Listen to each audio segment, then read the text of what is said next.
इंसान जितने भी काम अपनी ज़िंदगी में करता है, जितनी भी हरकतें वो करता है, जितने भी वो अमाल करता है, एक्शंस करता है, उन सब की जो फाउंडेशन है, वो लव है और डिज़ायर है। यानी मोहब्बत है और इरादा है। यानी किसी चीज़ की ख्वाहिश है, जो उसे तमाम अमल करने पर जो है वो आमादा करती है। अगर आप इंसान के किसी भी काम को देखेंगे,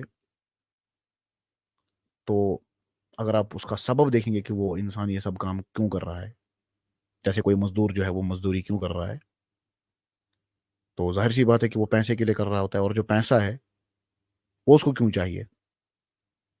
तो ज़ाहिर-सी बात है कि पैसा जो है उससे जो है वो रोज़मर्रा की जो ज़रूरियात है उसकी ज़िंदगी की, वो उसे पूरी होती है। अब रोज़मर्रा की जो ज़रूरियात है वो उसे क्यों पूरी करनी है? क्योंकि रोज़मर्रा की ज़रूरियात जब उसकी पूरी होगी तो तभी वो जो है वो ज़िंदा रह पाएगा, सर्वाइव कर पाएगा और अपने बच्चों को या जितने भी उसके अहल-वयाल होगा उसको जो है वो खाना खिला पाएगा, अच्छी ज़िंदगी दे पाएगा। तो वो ये सब क्यों कर रहा है? तो उसके पीछे भी जब आप रीज़न देखेंगे तो उसके पीछे जो है वो लव है। यानी वो अपने परिवार से मोहब्बत करता है या अपने आप से मोहब्बत करता है। तो जितनी भी चीज़ें आदमी ज़िंदगी में करता है उसके पीछे जो चीज़ है जो उसको आमादा करती है वो उसकी मोहब्बत है। और जितनी भी जो है वो चीज़ें हैं जो इंसान जिससे नफ़रत करता है, ज़ाहिर-सी बात है कि उसी को हम कहते हैं कि ये आदमी जो है वो नफ़रत करता है इस फलानी चीज़ से। मगर नफ़रत की बुनियाद क्या है? आखिर इंसान नफ़रत क्यों करता है? मोहब्बत की तो बात समझ आ गई कि मोहब्बत है, कि मोहब्बत ही हर किसी काम का जो है वो फ़ाउंडेशन है। हर कोई काम जो भी आदमी करता है, जो भी अमल करता है उसके पीछे मोहब्बत होती है। अब ये नफ़रत क्यों होती है? तो नफ़रत मोहब्बत के लिए ही होती है असल में। यानी नफ़रत खुद से पैदा नहीं हो सकती बगैर किसी वजह के। तभी किसी चीज़ के साथ नफ़रत होगी किसी इंसान को, अगर वो चीज़ उसके आड़े आ रही है। अब देखिए इसकी सादा-सी मिसाल है, अगर किसी आदमी को जो है वो थ्रोट इन्फेक्शन है, यानी कोई आदमी है उसको जो है वो उसका गला ख़राब हो गया, कोई इन्फेक्शन हो गया उसको, तो ज़ाहिर-सी बात है किसी भी आदमी को वो इन्फेक्शन पसंद नहीं है। क्यों नहीं पसंद है? क्योंकि वो जो इन्फेक्शन है वो उसकी ज़िंदगी पे असर-अंदाज़ हो रहा है। वो उसको अच्छी तरह खाना-पीना जो है वो उसको लज़्ज़त नहीं आ रही है खाने-पीने की।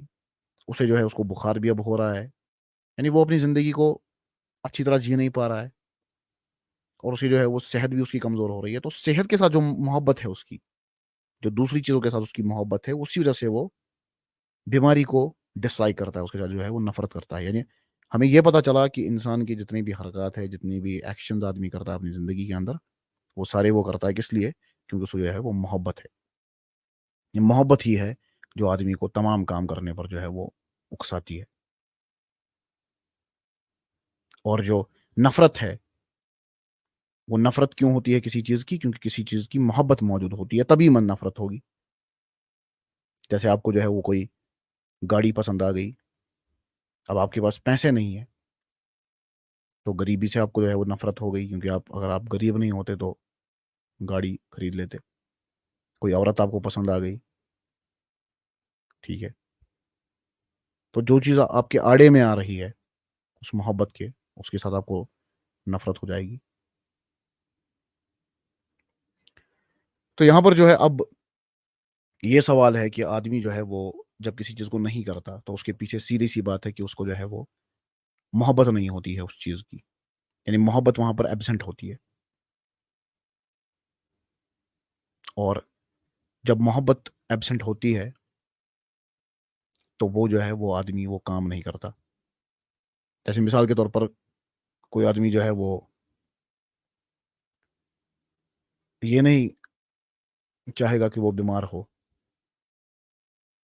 तो आदमी जो है वो कभी भी ऐसा काम नहीं करेगा कि जिससे उसकी जो है वो तबीयत खराब हो। अब ज़ाहिर-सी बात है कि लोग जो है वो सिगरेट वगैरह पीते हैं, शराब पीते हैं या मुख्तलिफ़ किस्म के जो है वो खराबियाँ करते हैं अपनी सेहत की धीरे-धीरे। तो ऐसा भी होता है, मगर उसका जो है वो इमीडिएट रिज़ल्ट नहीं होता।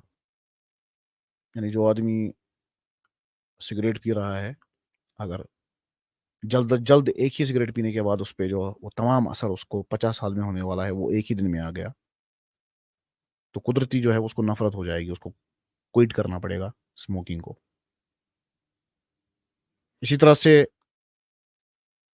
कुछ ऐसी चीजें आदमी करता है जिनका उसको पता है कि लॉन्ग टर्म अब इफेक्ट होने वाला है, इसका बैड मेरे ऊपर जो है वो असर होगा, तो वो काम तो वो कुछ टाइम के लिए करता है, मगर वो ये भी सोचता है यार क्या पता होगा फिर असर नहीं होगा, अब कौन इतना सोचे यार, कौन नहीं सिगरेट छोड़े, जिंदगी 20-30 साल की है, तो अब इसमें भी यार मुझे मजा आ रहा है सिगरेट पीने से, तो चलो पी ही लेता हूँ, वैसे भी धीरे धीरे पियेंगे या कम पीऊंगा,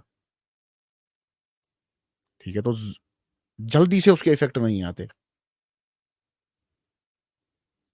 तो जितना ज्यादा लव होगा किसी को किसी चीज के साथ, क्योंकि ज्यादातर लोग क्या करते हैं, उनकी जब सेहत अच्छी होती है तो वो सेहत को बिगाड़ते हैं, और जब उनकी सेहत खराब हो जाती है तो उनको जो है वो सेहत की अहमियत पता चलती है, तो उसके बाद वो बड़ा पछताते हो, कहते हैं यार हमने अपनी जो सेहत है वो हमने खराब कर दी। तो सेहत जब खराब हुई तो फिर वो कहते हैं कि नहीं करना चाहिए था, ये सिगरेट वगैरह नहीं पीना था या फलानी चीज़ नहीं करनी थी, तो फिर उसके कॉन्सिक्वेंसेस उनके सामने जो है वो जाहिर हो जाते हैं।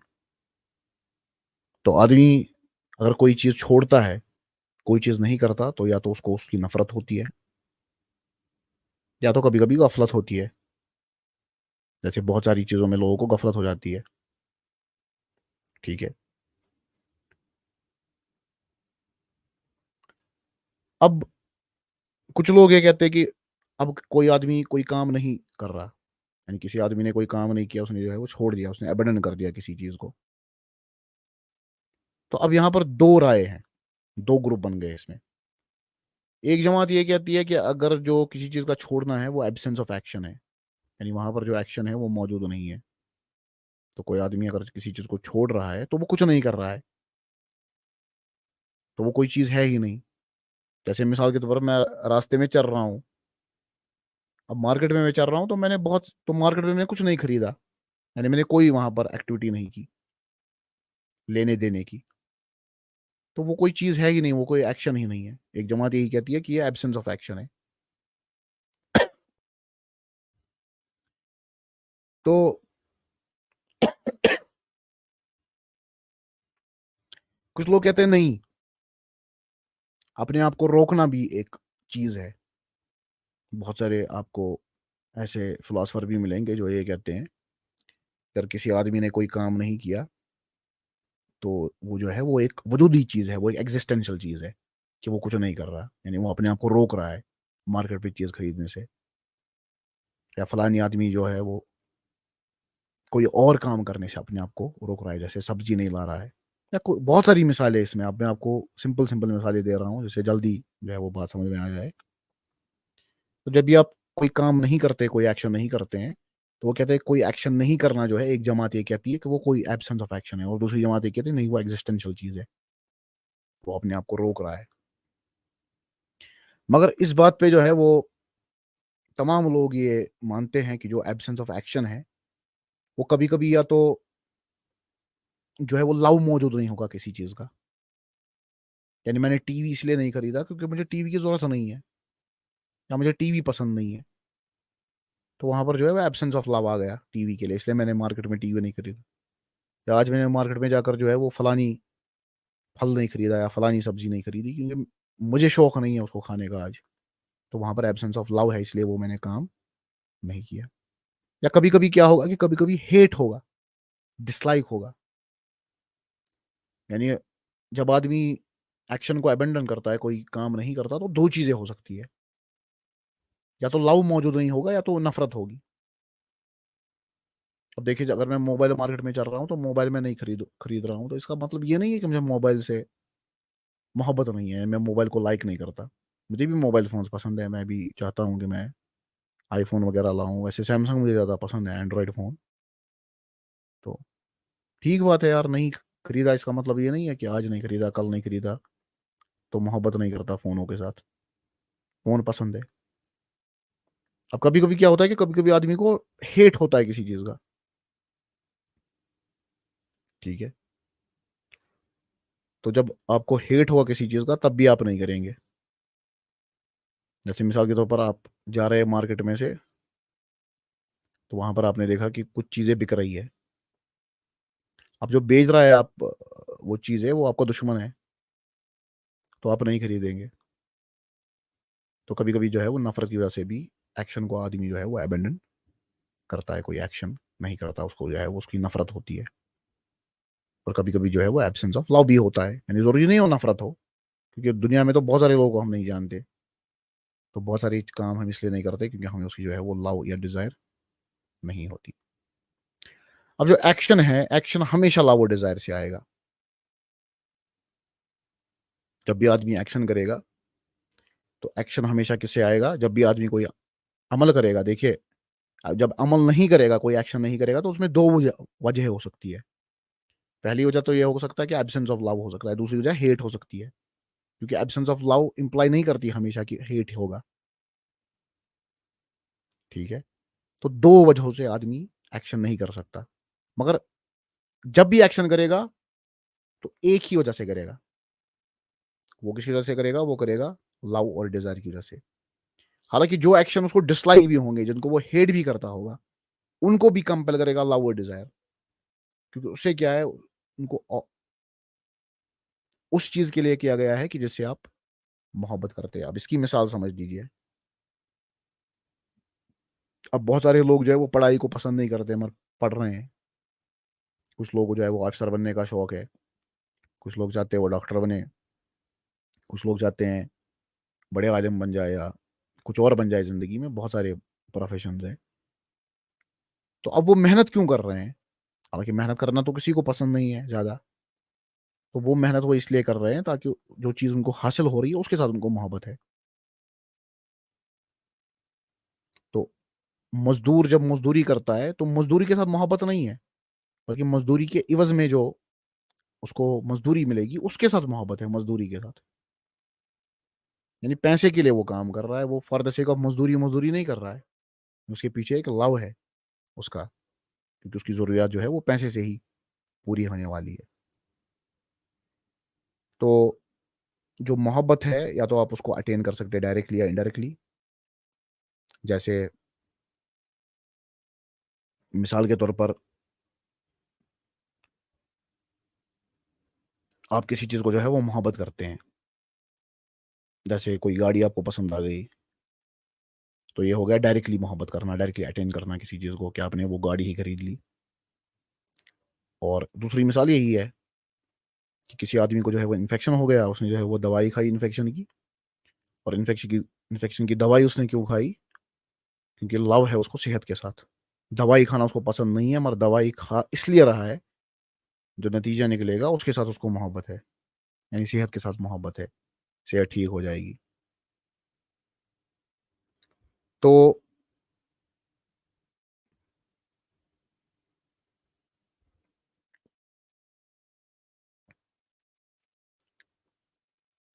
قرآن میں ایک آیت ہے, سورہ نازیات کے اندر 40 نمبر آیت ہے, کہ اللہ تعالیٰ فرماتے ہیں کہ جو ڈرتے ہیں اپنے رب کے سامنے کھڑے ہونے سے, اور ونہا نفس عن الہوا, اور ایسے جو ان کی نفسانی خواہشات ہے جو کہ صحیح خواہشات نہیں ہیں, جو ان کی ناجائز خواہشات ہیں, ان سے وہ پرہیز کرتے ہیں. تو اس آیت کی تفسیر میں جو علماء ہیں وہ کیا کہتے ہیں؟ وہ کہتے ہیں کہ کوئی بھی ایسا زندہ آدمی نہیں ہے جو کسی ایسی چیز کو چھوڑے گا جب تک کہ کوئی بیٹر چیز اس کو نہ ملے. اب دیکھیے, اس کی میں تفسیر آپ کو بڑی سادہ سی ایک مثال دوں گا. اب سگریٹ ایک بندہ پی رہا ہے, تو ہر کوئی اس کو بول رہا ہے کہ چھوڑ دو چھوڑ دو, حالانکہ سگریٹ پینے میں اس کو مزہ آ رہا ہے. اب سگریٹ کو وہ کیوں چھوڑے گا؟ اب ظاہر سی بات ہے, جو بندہ سگریٹ پی رہا ہے تو وہ اس بندے سے بہتر ہے جو چرس پی رہا ہے, اور چرس والا بندہ اس سے بہتر ہے جو کوئی اور زیادہ خطرناک قسم کا نشہ کر رہا ہے. تو اب ایک سگریٹ والا ہے, اب سگریٹ والے کو آپ یہ تو نہیں کہہ سکتے کہ بھائی تو سگریٹ چھوڑ دے اور چرس پینا اسٹارٹ کرے. وہ کہے گا بھائی مجھے لوگ دن میں 10 بار آتے ہیں اور کہتے ہیں بھائی سگریٹ چھوڑ دو، تمہاری سگریٹ پینے سے جو ہے وہ صحت خراب ہو رہی ہے، اور تم مجھے الٹا کہہ رہے ہو کہ اب تم جو ہے وہ چرس پینا بھی اسٹارٹ کر دو۔ تو کوئی بھی آدمی کسی خراب چیز کے لیے کسی اچھی چیز کو نہیں چھوڑے گا، کیونکہ سگریٹ پینا پھر بھی ان سے بیٹر ہے۔ اب آپ کوئی آدمی جو ہے وہ آپ کے دفتر میں کوئی کلرک ہے، آپ اس کو کہہ رہے کلرک کی نوکری چھوڑ کر جو ہے چپراسی کی نوکری کرو، نہیں کرے گا وہ۔ تو چیزیں تبھی چھوڑ جاتی ہے جب بیٹر آلٹرنیٹ ہو۔ جیسے سگریٹ کو کسی کو چھوڑنا ہے، کسی کو لنگز میں پرابلم ہو گئی، تو ڈاکٹر نے اس کو کہا بھائی اب تم سگریٹ نہیں پی سکا، اگر تم نے پیا تو تمہارا جو ہے وہ انا للہ و انا الیہ راجعون بھی ہو سکتا ہے۔ تو وہ بندہ جو ہے وہ سگریٹ کو چھوڑے گا، کہے گا یار میں اتنا جلدی نہیں مرنا چاہتا۔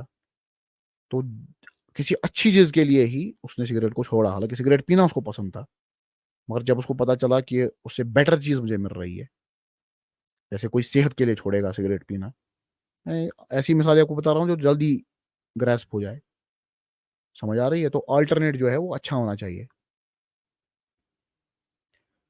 اب دیکھیے مزدور جو ہے، مزدور کیوں مزدوری کرتا ہے؟ حالانکہ مزدوری کرنا کسی کو پسند ہے؟ نہیں پسند ہے۔ تو آدمی تبھی کسی ایسے کام کو کرے گا جس کو ڈسلائک کرتا ہے جب اس کا آؤٹ کم اچھا ہو۔ اب ہمارے ہاں جو ہے وہ سال بھر لوگ میتھمیٹکس پڑھتے ہیں، تو اتنا میتھمیٹکس کوئی پڑھتا ہے، وہ ڈگری کر رہا ہے میتھمیٹکس میں، تو وہ اپنا سر کیوں کھپا رہا ہے؟ کیونکہ اس کو پتا ہے کہ اگر میں اچھی طرح اس کو کروں گا تو مجھے اچھی نوکری ملے گی۔ یا کچھ لوگ جو ہے وہ ریسرچ بھی کرتے ہیں، کچھ لوگ آگے چل کر پھر خدمت بھی کرتے ہیں اپنے قوم کی یا دوسرے لوگوں کی، تو بیٹر ریزلٹس ہوتے ہیں تبھی آدمی کسی ایسی چیز کو، ورنہ کون محنت کرے گا؟ وہ بھی بیٹھیں گے کسی بیکار آدمی کی طرح اور بیٹھیں گے دن بھر یہ سوشل میڈیا انسٹاگرام وغیرہ چلانے، اور ان کو پتا ہے کہ اگر ہم یہ کام کر رہے ہیں جس کو لوگ پسند نہیں کرتے، جس کو لوگ ڈسلائک کرتے ہیں، محنت کر رہے ہیں۔ جیسے کوٹیشن بھی ہے کسی عالم کی کہ علم کی جو جڑیں ہوتی ہے وہ بڑی تلخ ہوتی ہے، the roots of knowledge are very bitter but the fruit of knowledge is very sweet۔ تو اس لیے لوگ کوئی ایسا کام کرتے ہیں جس کو وہ ڈسلائک کرتے ہیں، کیونکہ جو آؤٹ کم مل رہا ہے وہ گریٹر دین دا ڈسلائک ہے۔ اب مزدور بیچارہ دن بھر مزدوری کرتا ہے، تو جو آؤٹ کم اس کو مل رہا ہے شام کو مزدوری، تو اس سے جو ہے اس کو وہ کہتا ہے نہیں میں مزدوری ہی کروں گا، حالانکہ مجھے پسند نہیں ہے مزدوری کرنا، اور پیسے کے لیے جو ہے مجھے مزدوری کرنی پڑے گی، کیونکہ جو آؤٹ کم نہیں کر رہا ہے وہ گریٹر ہے اس کے ڈسلائک سے۔ تو اسی طرح سے کوئی بھی آدمی جو ہے وہ موازنہ کرتا ہے، پہلے وہ کہتا ہے کہ میں اس کام کو کروں یا نہ کروں، یعنی کیا مجھے نتیجے جو ہے وہ اچھے مل رہے کہ نہیں مل رہے۔ اگر میں کوئی ایسا کام کر رہا ہوں جو مجھے پسند نہیں ہے تو میں یہ کام کیوں کروں، اس کے نتائج کیا نکلیں گے؟ تو ہمیشہ جو ہے وہ آؤٹ کم دیکھا جاتا ہے۔ تو اس لیے ہم نے دیکھا کہ جو لو اور ڈیزائر ہے وہ فاؤنڈیشن ہے، وہ اسباب ہے، اور ہیٹ اور ڈس لائک کے وہ پری ریکویزٹ ہے۔ یعنی لو جو ہے اسے ہم ہر کوئی ایکشن کرتے ہیں، وہ فاؤنڈیشن ہے ہمارے ہر کوئی ایکشن کی، اور جو ہیٹ ہے، ہیٹ کی بھی وجہ اصل میں لو ہی ہوتی ہے۔ سگریٹ سے لوگ کیوں نفرت کرتے ہیں؟ کچھ لوگ جیسے میں نفرت کرتا ہوں سگریٹ سے، میں بالکل جو ہے ان سب چیزوں سے بڑی مجھے چڑ ہے، اور میں بڑا جو ہے وہ کوستا ہوں ان سب کمپنی والوں کو جو یہ سگریٹ وغیرہ بناتے ہیں، اور ظاہر سی بات ہے میرے جیسے پتہ نہیں کتنے لوگ ہوں گے جو اسی طرح سے ڈس لائک کرتے ہوں گے، لاکھوں کروڑوں میں لوگ ہوں گے۔ تو وہ کیوں کرتے ہیں؟ کیونکہ وہ بیٹر چیز کو لائک کرتے ہیں، وہ صحت کو لائک کرتے ہیں۔ ٹھیک ہو گیا؟ تو hatred for the sake of hatred نہیں ہے، بلکہ کسی ایسی چیز کے لیے ہے جس کے ساتھ آپ لو کرتے ہو۔ تو لو جو ہے وہ for the sake of thing itself ہو سکتا ہے، یعنی کسی عورت کے ساتھ آپ کو جو ہے وہ ہو سکتا ہے آپ کو لو ہو، مگر وہ عورت کے لیے ہی ہوگا فار دا سیک آف، کیونکہ ظاہر سی بات ہے کہ خدا نے ایسا ہی سسٹم بنایا ہے مرد اور عورت کا، تو ظاہر سی بات ہے کہ مرد کو جو ہے وہ عورت پسند آئے گی، اب اس کو جو ہے وہ اس کے ساتھ جو ہے وہ نکاح وغیرہ کرنا چاہتا ہے، تو اس کو جو ہے وہ پسند آ گئی، مگر اب عورت کا کوئی رشتہ دار ہے وہ نہیں مار رہا، تو اس کے ساتھ اب اس کو نفرت ہو گئی، کیونکہ لو کی وجہ سے اب نفرت ہو رہی ہے. نفرت ایسے ہی نہیں ہوئی کہ پتا نہیں کوئی راستے میں چل رہا تھا اور ایسے ہی نفرت ہو گئی، چلو یار اس کے ساتھ لڑائی کرتا ہوں یا اس کو جو ہے وہ مار پیٹتا ہوں. تو جو لوگ ہوتے ہیں نا، جو لڑاکو ہوتے ہیں جس کو کہتے ہیں نا، وہ لڑائی خریدتے ہیں، تو وہ لوگ بھی، ان کو بھی کسی نہ کسی چیز کا لو ہوتا ہے، اس لیے وہ لڑائی کرتے ہیں، یعنی ان کو مزہ آتا ہے لڑائی کرنے میں. اب وہ ظاہر سی بات ہے کہ وہ ایک کنڈیشن ہے، وہ ایک سائیکولوجیکل کنڈیشن ہے، یا کیا اس پہ جو ہے وہ حکم لگے گا، ڈاکٹر کیا اس کے بارے میں بولتے ہیں، نفسیات کے ماہر کیا بولیں گے، اسلامی اسکالر کیا بولیں گے ایسے آدمی کے بارے میں. مگر میں آپ کو یہ بات سمجھانا چاہ رہا ہوں کہ لو کی وجہ سے ہی لوگ جو ہے وہ کام کرتے ہیں، اور ہیٹریڈ بھی لو کی وجہ سے ہی ہوتا ہے، نفرت بھی لو کی وجہ سے ہی ہوگی. اب کسی کی آپ نے ناک توڑ دی تو اس کو آپ کے ساتھ نفرت ہو گئی. کیوں نفرت ہو گئی؟ کیونکہ ناک اس کو بیچارے کو پسند تھی اپنی. سمجھ آ رہی ہے بات؟ So there is no hate without love. نفرت تب تک نہیں ہے جب تک لو نہیں ہوگا. ٹھیک ہے؟ اور اگر لو ایگزسٹ نہیں کرے گا تو نفرت بھی ایگزسٹ نہیں کرے گی، کیونکہ نفرت ہمیشہ اس چیز کے اپوزٹ کے ساتھ ہوتی ہے جس کے ساتھ آپ کو لو ہو. جیسے ارتھ کوئک ہے، ارتھ کوئک کس کو پسند ہوگا؟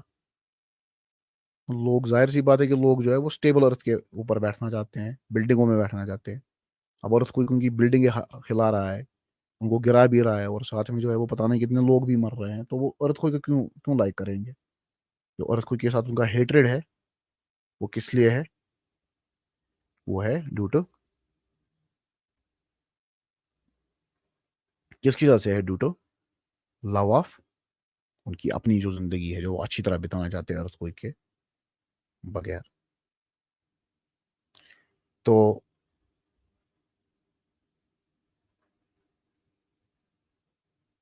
اب جتنی شدید آپ کی محبت ہوگی کسی چیز کے لیے، اتنی شدید آپ کی نفرت بھی ہوگی. یہ بھی بڑا ایک اہم پوائنٹ ہے. اب کوئی آدمی جو ہے اس کو بڑا شدید محبت ہے کسی چیز کے ساتھ، میں پھر سے عورت کی ہی مثال دوں گا کیونکہ جوان اس کو جو ہے وہ زیادہ سمجھیں گے. حالانکہ میں انڈورس نہیں کرتا کہ آپ جو ہے ان سب چیزوں چکروں میں پڑے، کیونکہ ہمارے ہاں جو اسلام ہے اس نے نکاح کا آپشن ہے، اور آدمی جو ہے جب بھی بالغ ہو جائے تو وہ نکاح کر سکتا ہے. یا اب ہمارے ملک میں کرائٹیریا آئے ہیں ویسٹرن سولائزیشن کو دیکھ کر کے 18 کی کوئی ایج ہوتی ہے، کوئی فکس ایج نہیں ہوتی، وہ ڈیپینڈ کرتا ہے آپ کے باڈی کے اوپر، بہت سارے فیکٹرز کے اوپر وہ ڈیپینڈ کرتا ہے. تو جب کوئی، جتنا آپ کو شدت سے کوئی عورت پسند تھی، اب رشتے میں جتنی بڑی آڑ آئے گی، کوئی آڑ آئے گا اس میں، تو جتنی شدت آپ کی محبت ہے اس چیز کے لیے، اتنی شدت سے آپ نفرت بھی اب کرو گے اس کے ساتھ. جیسے عورت کا چاچا آ گیا، اس نے بولا میں نہیں کرنے دوں گا شادی، تو چاچا کے ساتھ اتنی نفرت ہو جائے گی آپ کو کہ آپ خود اندازہ لگائیے کتنی نفرت جو ہے وہ آپ کو ہو جائے گی. سمجھ آ رہی ہے بات؟ تو اسی لیے جو بیسس بتائی گئی اسلام کے اندر، جو ایمان کی بنیاد بتائی گئی، وہ بتائی گئی کہ خدا کے لیے ہی آپ نفرت کرو اور خدا کے لیے ہی آپ محبت کرو. یہ پرنسپل ہے. تو جو بھی آدمی خدا کے لیے دے، خدا کے لیے لے، تو اس آدمی نے اپنے ایمان کو مکمل کر دیا. تو اب آپ کو سمجھ آئے گا کہ لو کو کیوں بتایا گیا بیسس آف ایمان، فیتھ کیوں بتایا گیا. کیونکہ فاؤنڈیشن جو ہے ہیٹ اور ڈس لائک کی، وہ لو اور ڈیزائر ہے.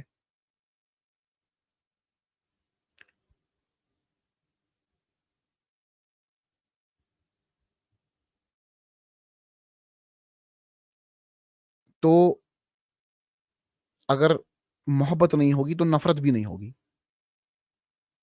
اور جس چیز کو آپ نفرت کرتے ہیں، جب تک آپ اس کی فاؤنڈیشن کو، یعنی آپ چاہتے ہیں کہ اس چیز کو آپ نکال دے،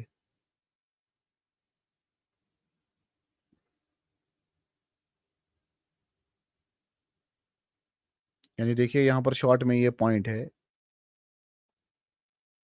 کہ ہیٹریڈ جو ہے وہ ایگزسٹ نہیں کرتی وداؤٹ لو، اور اگر آپ کو اس کو ریموو کرنا ہے تو وہ لو سے ہی کرنا پڑے گا. یعنی اس کا کیا مطلب ہے؟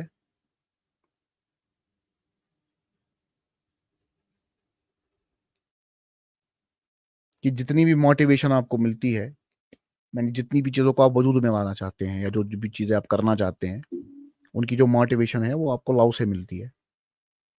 تو جب آپ کسی چیز کو حقیقت بنانا چاہتے ہیں، جیسے کوئی گاڑی آپ لانا چاہتے ہیں، کوئی گاڑی خریدنا چاہتے ہیں یا مکان بنانا چاہتے ہیں یا کوئی اور آپ کی خواہش ہے جو آپ چاہتے ہیں کہ پوری ہو، مگر کوئی چیز ہے جو آپ کو روک رہی ہے اس میں، جو آپ کو اس میں جو ہے وہ آڑے آ رہی ہے، تو آپ یہ ہمیشہ کوشش کرو گے کہ وہ چیز جو ہے وہ اس کے آڑے نہ آئے.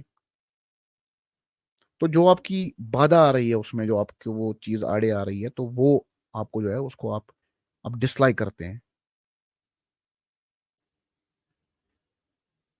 ظاہر سی بات ہے کہ اگر آپ مکان بنا رہے تھے اور کچھ پرمیشنز آپ کو نہیں دی گئی مکان بنانے کے لیے، آپ کو کہا گیا کہ اب آپ مکان نہیں بنا سکتے،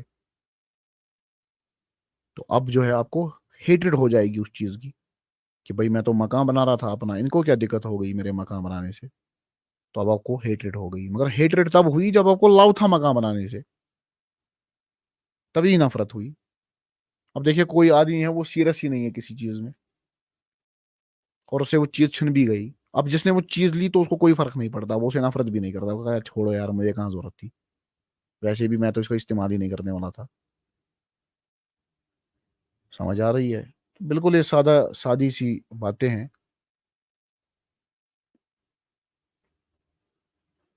تو ہر کوئی جو والنٹری موومنٹ ہوتی ہے نا، جیسے والنٹری موومنٹ مطلب کہ جو آدمی اختیار سے کوئی حرکت کرتا ہے اپنے اختیار سے. اب دیکھیے دل کا دھڑکنا ہے، یہ اپنے اختیار میں ہمیں نہیں ہے، یہ ہم نہیں ڈیسائیڈ کرتے کہ دل 1 منٹ میں کتنی بار دھڑکے گا ہمارا. یہ انوالنٹری ایک ایکشن ہے. مگر جتنے بھی ہمارے والنٹری ایکشن ہے، جیسے میں اس ٹائم بات کر رہا ہوں اپنی مرضی سے، میں چاہوں تو خاموش بھی رہ سکتا ہوں، میں کھانا کھاؤں یا نہ کھاؤں، میں پانی پیوں نہ پیوں، یہ سارے ہمارے والنٹری ایکشنز ہیں. تو ان کو جب ہم کرتے ہیں ان والنٹری ایکشنز کو، تو یہ سارے آتے ہیں ڈیزائر سے. ڈیزائر مطلب ان کا ارادہ ہوتا ہے. اور جو حرکات ہوتی ہے، حرکات 3 قسم کی ہوتی ہے. حرکات یا تو والنٹری ہوگی، یا تو اختیاری ہوگی، یا تو انوالنٹری ہوگی، غیر اختیاری ہوگی، یا تو فورسڈ ہوگی. فورسڈ مطلب جبر سے. اگر انٹینشنل ہے تو والنٹری موومنٹ کہتے ہیں، جیسے میں نے اپنے ارادے سے کوئی کام کیا، میں اس ٹائم آپ کے ساتھ بات کر رہا ہوں، تو یہ انٹینشنل ایک موومنٹ ہے، تو یہ والنٹری موومنٹ ہے. اگر نیچرلی آپ نے کی بغیر سوچنے کے تو انوالنٹری ہے. اور اگر دونوں میں سے کچھ نہیں ہے تو فورسڈ موومنٹ ہے. اب دیکھیے جو موومنٹ ہے، جو حرکات ہے، سن کی، مون کی، سٹارز کی، یا چاہے ہوا کی موومنٹ ہے، یا بادلوں کی موومنٹ ہے، یا بارش کی موومنٹ ہے، یا پیڑوں کی موومنٹ ہے، ان تمام کو اگر ہم دیکھیں اسلامی پرسپیکٹو سے دیکھیں تو یہ ساری جو موومنٹس ہے یہ اصل میں اینجلز کرتے ہیں. حالانکہ ظاہر سی بات ہے کہ نیچرل فنامنا کے لیے ہم نے جو ہے وہ میتھمیٹیکل ایکویشنز ہیں، کہ ہم نے ماڈلز بنائے ہیں فزکس کے اندر. جیسے ہم گریویٹیشن کو لیتے ہیں، مائکروسکوپک لیول پہ ہم دیکھتے ہیں کہ گریویٹیشن جو ہے وہ اس طرح سے ایکٹ ہوتی ہے، اور اس کو ہم کیلکولیٹ بھی کر سکتے ہیں اس فورس کو. یا ہمارے پاس جو ہے وہ مختلف قسم کے اور بھی فورس ہے، جیسے الیکٹرو میگنیٹک فورس ہے، ہم الیکٹرک فورس بھی نکالتے ہیں، کولمز لا سے وغیرہ. تو یہ ساری چیزیں تو اپنی جگہ پہ ٹھیک ہے. اور فزکس میں آپ کو پتا ہے کہ کہا جاتا ہے کہ یہ فورس کس طرح لگ رہا ہے، جیسے گریوٹی کس طرح سے لگ رہی ہے.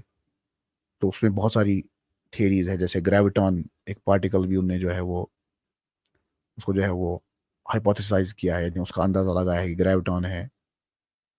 یا اسی طرح سے الیکٹرک فورس کس طرح سے لگتا ہے، اس میں بھی تھیریز ہیں مختلف قسم کی، جو فزکس کے اسٹوڈنٹ ہیں وہ جانتے ہوں گے بہتر. مگر اگر اسلامک پرسپیکٹو سے دیکھے تو یہ جو تمام حرکتیں ہیں یہ اینجلز کراتے ہیں. اور اس کی دلیل جو ہے وہ سورہ نازیات کی 5 نمبر آیت ہے، فالمدبرات امرا. تو اگر آپ دیکھیں گے اس کا کنٹیکس وغیرہ دیکھیں گے تو وہاں پر جو ہے وہ خدا کے جو کمانڈز ہیں وہ ان کو پورا اینجلز کرتے ہیں، جو خدا کے جو احکامات ہوتے ہیں. اور اسی طرح سے سورہ زاریات کی اگر آپ چوتھی نمبر آیت پڑھیں گے، فالمدبرات امرا، وہاں پر بھی آپ دیکھیں گے کہ اگر آپ کانٹیکس وغیرہ دیکھیں گے کہ جو اینجلز ہے وہ ڈسٹریبیوٹ کرتے ہیں، وہ پروویژنس ڈسٹریبیوٹ کرتے ہیں، جو رزق ہے، رین کہاں پر ڈالنی ہے، یا جتنے بھی جو ہے وہ بلیسنگز ہے خدا کی، تو خدا کے کمانڈ سے وہ ان کو کرتے ہیں۔ اب دیکھیے کوئی آدمی کہے گا کہ بھائی بچہ تو پیدا ہوتا ہے، ظاہر سی بات ہے کہ جب ماں باپ کی شادی ہوگی تبھی بچہ پیدا ہوگا۔ اب ظاہر سی بات ہے کہ اس میں جو ہے پھر کس طرح سے ان کا ملاپ ہوتا ہے ماں باپ کا، جیسے بایولوجی کے اندر ہم پڑھتے ہیں کہ اس طرح سے ان کے سیل جو ہے وہ آپس میں ملتے ہیں، اس کے بعد پھر جو ہے وہ سیل ڈویژن سٹارٹ ہوتا ہے، پھر سٹیجز آتے ہیں، مختلف ایمبریونک سٹیجز آتے ہیں، تو یہ سب ہم بایولوجی کے اندر یہ سب چیزیں پڑھتے ہیں۔ مگر اگر آپ اسلام کے پرسپیکٹو سے دیکھیں گے، حدیث وغیرہ سے دیکھیں گے، تو آپ کو پتہ ہی ہے کہ اینجلز کو جو ہے وہ کہا جاتا ہے کہ اس طرح جو ہے وہ گاڈ ان کو کمانڈ دیتا ہے، ٹھیک ہے۔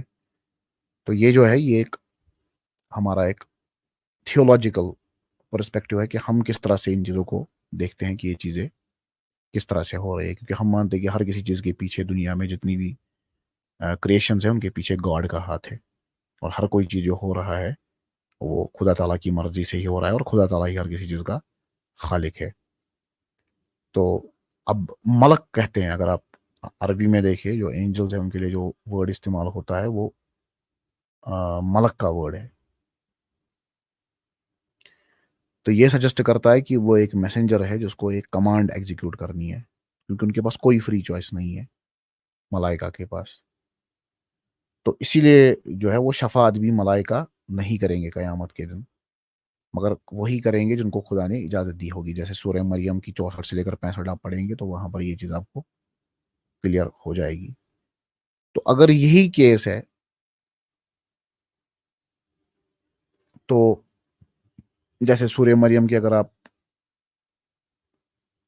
آیت پڑھیں گے، اس کا ترجمہ میں آپ کو پڑھا کے سناتا ہوں، تو وہاں پر جو ترجمہ ہے وہ ہے کہ ہم جو ملائکہ ہے ہم نہیں آتے، مگر ہم آتے ہیں اپنے رب کی کمانڈ لے کر، اپنے رب کا امر لے کر آتے ہیں۔ تو اسی کا ہے جو تمہارے آگے ہے، تمہارے پیچھے ہے، اور جو ان دو کے درمیان ہے، اور کبھی بھی تمہارا پروردگار نہیں بولتا، وہی پروردگار ہے زمین و آسمان کا، اور جو بھی ان کے درمیان ہے، تو اسی کی عبادت کرو، اور اسی کی جو ہے وہ صبر کے ساتھ جو ہے وہ اس کی عبادت کرتے رہو۔ کیا تم جانتے ہو کہ جو کوئی ہے جو تمہارے رب جیسا ہے؟ تو سورہ مریم کی 64 لے کر 65 ہے یہ۔ تو اب جتنا بھی لو ہے، جتنا بھی ایکشن ہو رہا ہے، جتنی بھی مومنٹ ہو رہی ہے، یہ ساری جو ہے وہ فارمز آف ورشپنگ اللہ ہے۔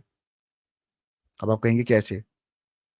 یعنی آدمی جو محبت کرتا ہے، جو چیز وہ چاہتا ہے، جو اس کے ایکشن ہوتے ہیں، جو اس کی حرکات ہوتی ہے، تو یہ ساری چیزیں جو ہے یہ اصل میں عبادت میں آتی ہے۔ اب آپ کہیں گے کیسے؟ کیونکہ دیکھیے مثال کے طور پر کوئی آدمی کچھ سوچ رہا ہے، ٹھیک ہے، کوئی ایکشن کر رہا ہے، تو ظاہر سی بات ہے ہم اس کو ڈسکس کر چکے ہیں کہ ہر کوئی ایکشن جو بھی آدمی کرتا ہے وہ لاؤ کی وجہ سے کرتا ہے۔ تو اگر آپ نے جو ہے وہ اپنا لاؤ جو ہے، آپ جو ہے وہ گاڈ کو لاؤ کرتے ہو، تو اب ہر کوئی ایکشن آپ کا گاڈ کی کمانڈ کے حساب سے ہوگا، اور ہر کوئی کمانڈ کے حساب سے جب آپ کا ایکشن ہوگا تو ہم کہیں گے دیکھو یار یہ خدا کا ایک ولی ہے، یہ تو خدا دوست بندہ ہے، کیونکہ اب یہ جو ہے وہ گاڈ کو لو کر رہا ہے، اور لو کرنے سے کیا مراد ہے کہ یہ وہی کر رہا ہے جو خدا چاہ رہا ہے۔ تو اس کی جو ہر کوئی اب حرکت ہے، یعنی کہ اس کا سوچنا، اس کا اٹھنا، اس کا بیٹھنا، اب وہ ہر کوئی تابع ہو گیا ہے خدا کے احکام کے۔ تو یہ ساری اس کی جو ہے وہ اب عبادت ہوگی۔ یعنی جو آدمی سنت طریقے سے بیٹھے گا، اٹھے گا، سنت طریقے سے کھانا کھائے گا، سنت طریقے سے جو ہے وہ ہر کوئی چیز کرے گا، ہر کوئی چیز میں اس کی توحید اور سنت ہوگی، تو وہ آدمی جو ہے اس کا ہر کوئی ایکشن جو ہے وہ عبادت میں آئے گا۔ اگر وہ پڑھے گا جا کر کوئی دین کی کتاب پڑھے گا تو وہ بھی اس کا عبادت کے اندر ہی آئے گا۔ یا کوئی آدمی جو ہے وہ چاہتا ہے کہ میں کچھ جو ہے وہ کتابیں پڑھوں، چلے دنیائی علم ہی پڑھوں، مگر وہ اس لیے پڑھ رہا ہے کہ وہ لوگوں کو جو ہے وہ یہ ہو رہا ہے اس کو کہ وہ کہہ رہا ہے کہ میں دنیا کے لوگوں کی کچھ مدد کر سکوں خدا کے لیے، خدا کے خاطر، اور انٹینشن اس کا یہ ہونا چاہیے کہ میں خدا کو خوش کرنا چاہتا ہوں.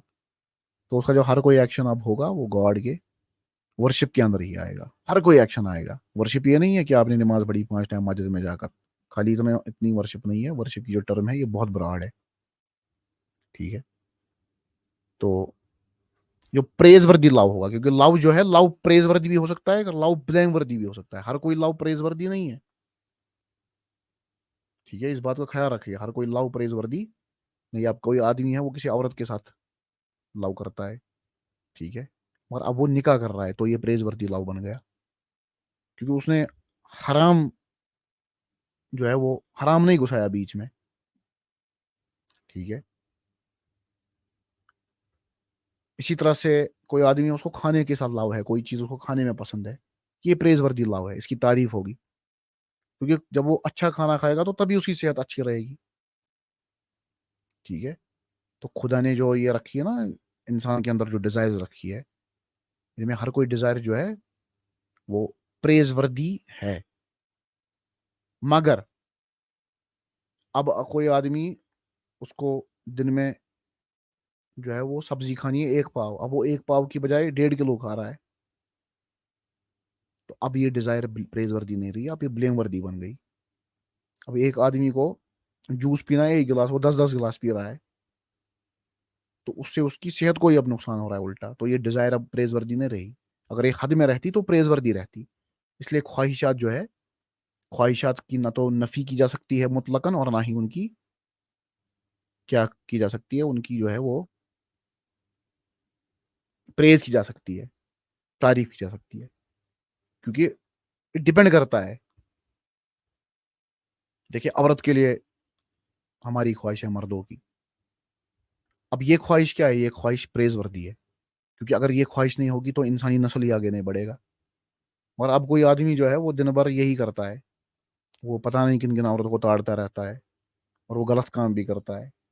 تو اب وہ اس کی وہ ڈیزائر صحیح نہیں رہی، کیونکہ اب وہ اس کی بربادی بن رہی ہے. تو یہ ڈپینڈ کرتا ہے کہ اس کنٹیکس میں آپ اس کو اپنی ڈیزائر کو جو ہے وہ لے جا رہے ہیں. تو ہر کسی جو ہے وہ سچویشن میں آپ یہ نہیں کہہ سکتے کہ ہر کوئی چیز جو ہے وہ پریز وردی ہے. تو پریز وردی یا بلیم وردی ہونا ایک ریلیٹو چیز ہے. جو چیز ایک کنٹیکس میں پریز وردی ہے وہ دوسرے کنٹیکس میں بلیم وردی بھی ہو سکتی ہے. سمجھ آ رہی ہے آپ کو؟ تو اگر پریز وردی لاؤ یہ ہے کہ آپ جو ہے وہ خدا کا حکم مانو جو اس نے کمانڈ کیا ہے، اور یہی وجہ ہے کہ خدا نے اپنی مخلوقات کو پیدا کیا ہے. خدا نے اپنی مخلوقات کو کیوں پیدا کیا ہے؟ تاکہ وہ اس کی عبادت کرے بغیر کوئی شریک ٹھہرائے ہوئے.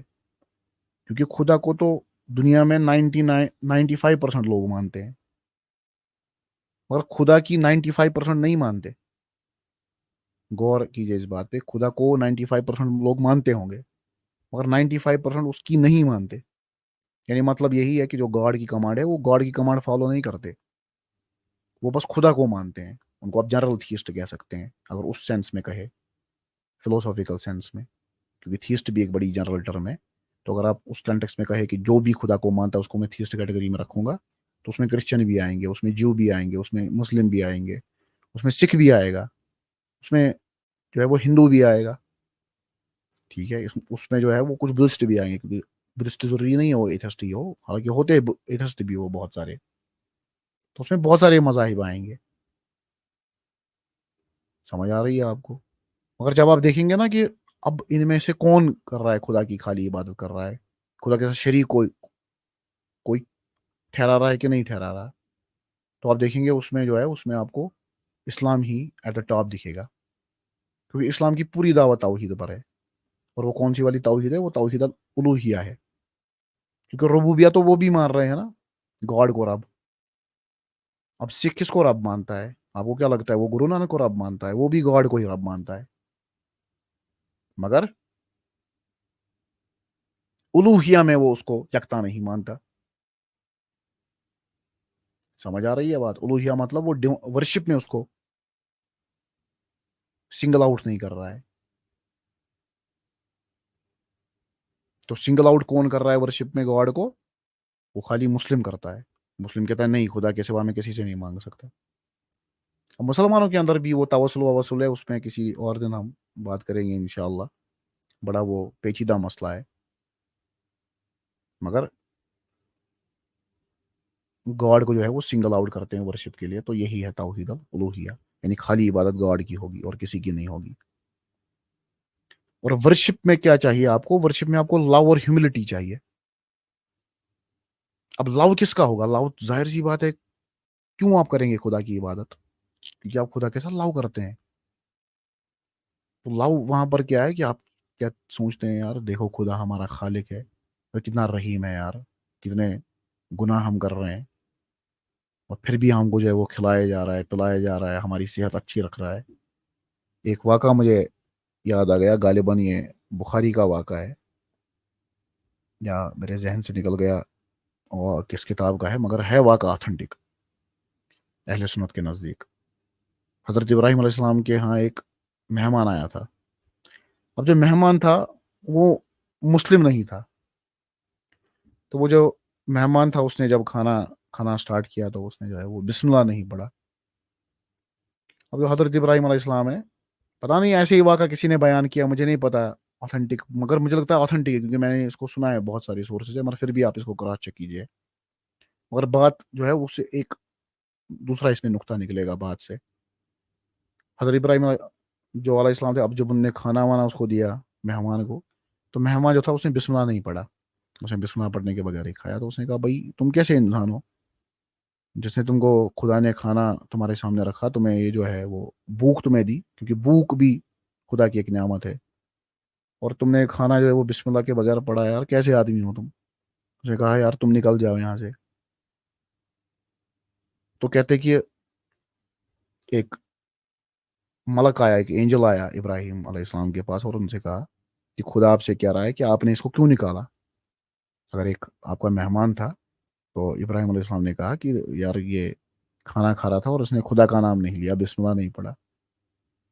तो मलाइक ने कहा इब्राहिम अलैहिस्सलाम से कि खुदा कह रहा है कि मैं 60 साल से इसको खिला रहा हूँ, हालांकि ये काफिर है, और तुमने एक बार में ही इसको भगा दिया। समझ आ रही है बात? तो इससे जो है वो गॉड की ये आ रही है समझ कि गॉड कितना जो है वो रहमान है। इसलिए उलमाए किराम ने क्या कहा है, जो रहमान है, रहमान असल में दो सिफतें हैं, एक रहमान की सिफत है और रहीम की सिफत है। तो इस्लामी जो उलमा है वो ये कहते हैं कि जो रहमान है, रहमान गॉड की एक ऐसी सिफत है, उसकी एक ऐसी जो है ना वो रहमत है जो उसकी तमाम मखलूक़ात के ऊपर है। वो काफिर को भी मिलती है, वो मुसलमान को भी मिलती है। जब देखिए काफिर को भी इस टाइम खाना मिल रहा है, हो सकता है कुछ काफिर ऐसे हो जिनको आपसे भी अच्छा खाना मिला हो आज। समझ आ रही है बात? तो ये जो है ना ये गॉड की एक जनरल मर्सी है जो हर किसी मखलूक़ात को घेरे हुई है। और कयामत के दिन जो है वो गॉड रहीम जो है, यानी उसको उसकी मर्सी खाली उनको मिलेगी जो गॉड की कमांड फॉलो करते थे। उस टाइम पे ये जनरल इस तरह से नहीं रहेगी। अलबत्ता इसमें भी फिर दो नजरिए है। जमहूर की राय ये है, मेजॉरिटी व्यू ये है कि जो अहले जहन्नम है वो हमेशा जहन्नम में रहेंगे। ठीक है, उसमें कोई जो है वो कहते हैं वो एक्सेप्शन नहीं है, क्योंकि इसमें तो कोई इख्तलाफ नहीं है कि जो जन्नती है वो हमेशा जन्नत में रहेंगे। अलबत्ता जहन्नम में हमेशा रहेंगे, काफिरा नहीं रहेंगे, इसमें दो ओपिनियन है। मेजॉरिटी का ओपिनियन ये है कि वो हमेशा रहेंगे। ठीक है, मेजॉरिटी का, मुझे लगता है 99% ये मानते हैं। बहुत कम ऐसे हैं जो ये मानते हैं कि वहां पर एक्सेप्शन दी गई है। कुरान में ऐसे इशारात है कि जहां पर ये हमें पता चलता है कि गॉड ने यहाँ पर जो है वो कंडीशन लगाई है। यहाँ पर भी उसने कहा है खालिदिना फीहा अबदा, उसके बाद जो है वो गॉड ने कंडीशन लगाई है कुरान की वर्सेज में कि वो कंडीशनल है, वो गॉड के ऊपर है, वो गॉड की अब मर्जी है। کہ وہ ہمیشہ رکھے گا ان کو جہنم میں یا نہیں رکھے گا. ٹھیک ہے. تو یہ اتنا آسان مسئلہ نہیں ہے جتنا لوگ اس کو سمجھتے ہیں کہ کافر جو ہے وہ ہمیشہ جہنم میں رہیں گے. یہ اتنا آسان مسئلہ نہیں ہے کیونکہ گاڈ کی جو مرضی ہے وہ بہت وسیع ہے. ٹھیک ہے. تو اب جو خدا تعالیٰ ہے اس کو لو کرنا ہے. ٹھیک ہے. اور جو لو ہوگا, جب آپ کو خدا کے ساتھ لو ہوگا تو ہر کوئی کمانڈ آپ گاڈ کی مانیں گے.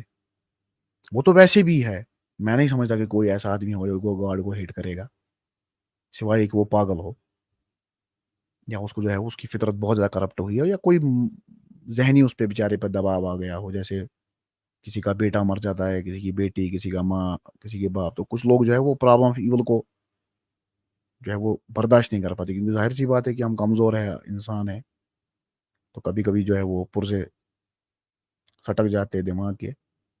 مگر پھر بھی جو ہے وہ اللہ تعالیٰ کی مہربانی یہ ہے کہ آدمی جو ہے وہ اپنی فطرت میں گاڈ کو لو کرتا ہے,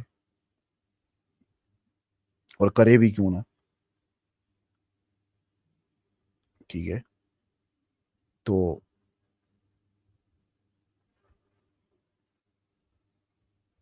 جب بھی آپ عبادت کریں گے اور توبہ کریں گے, تو عبادت اگر آپ خالی خدا کی نہیں کر رہے تو وہ عبادت آپ کے کسی کام کی نہیں ہے. اب آپ عبادت کر رہے ہیں, اب کوئی آدمی جو ہے وہ زکوٰۃ دے رہا ہے, وہ کہہ رہا ہے چلو یار میں زکوٰۃ دے رہا ہوں, مگر پہلے وہ اعلان کر رہا ہے, پہلے وہ سوشل میڈیا پہ فوٹو اٹھا رہا ہے اپنے, تو وہ اس کی عبادت پوری ضائع ہوگی. کوئی آدمی مسجد میں جا رہا ہے نماز پڑھنے, وہ جا رہا ہے لوگوں کو دکھانے کہ دیکھو میں 5 وقت نمازی ہوں, تو ختم ہو گیا, اس کی کھیل ہی ختم ہو گئی. ٹھیک ہے. تو علامہ ابن تیمیہ کی ایک بات مجھے یاد آئی رحمہ اللہ, کہ انہوں نے کہا ہے کہ جو لوگ عبادت کرتے ہیں خدا کی, تو جو عابد ہوتے ہیں, عابد کو خطرہ ہوتا ہے شو آف کا. عبادت جو ہے اس کے ساتھ ایک بیماری بھی آتی ہے, یعنی آ سکتی ہے, یہ نہیں ہے کہ ہمیشہ آئے گی, کہ جو لوگ عابد ہوتے ہیں ان میں شو آف کی بیماری آ سکتی ہے. وہ کہیں گے کہ چلو میں ورشپ کروں گا, مگر میں اس میں شو آف کروں گا. اور عالم کو کون سی بیماری آ سکتی ہے؟ عالم کو تکبر کی بیماری آ سکتی ہے. کوئی اگر عالم ہے جس کو تھوڑا بہت علم ہے, تو وہ جو ہے وہ متکبر ہو سکتا ہے, اس کو ایروگینس آ سکتی ہے.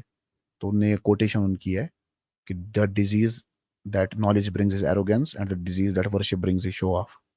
تو یہ 2 قسم کی جو ہے وہ بیماریاں ہے. ٹھیک ہے. اب ظاہر سی بات ہے کہ وہ والی بیماری نہیں ہے کہ جس کو آپ کسی میڈیکل ڈیوائس سے دیکھیں گے, یہ اسپریچول یہاں پر بیماریوں کی جو ہے وہ بات ہو رہی ہے. تو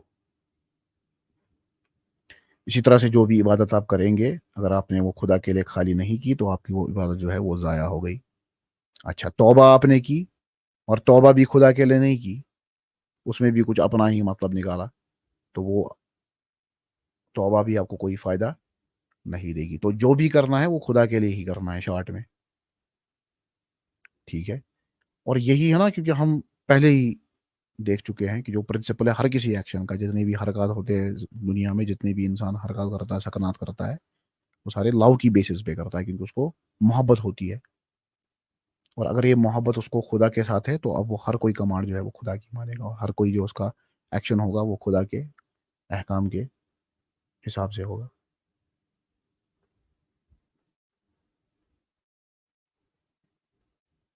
اب دیکھیے, سورہ بقرہ میں ایک آیت ہے, اس سے بڑا آئیڈیا آپ کو آئے گا.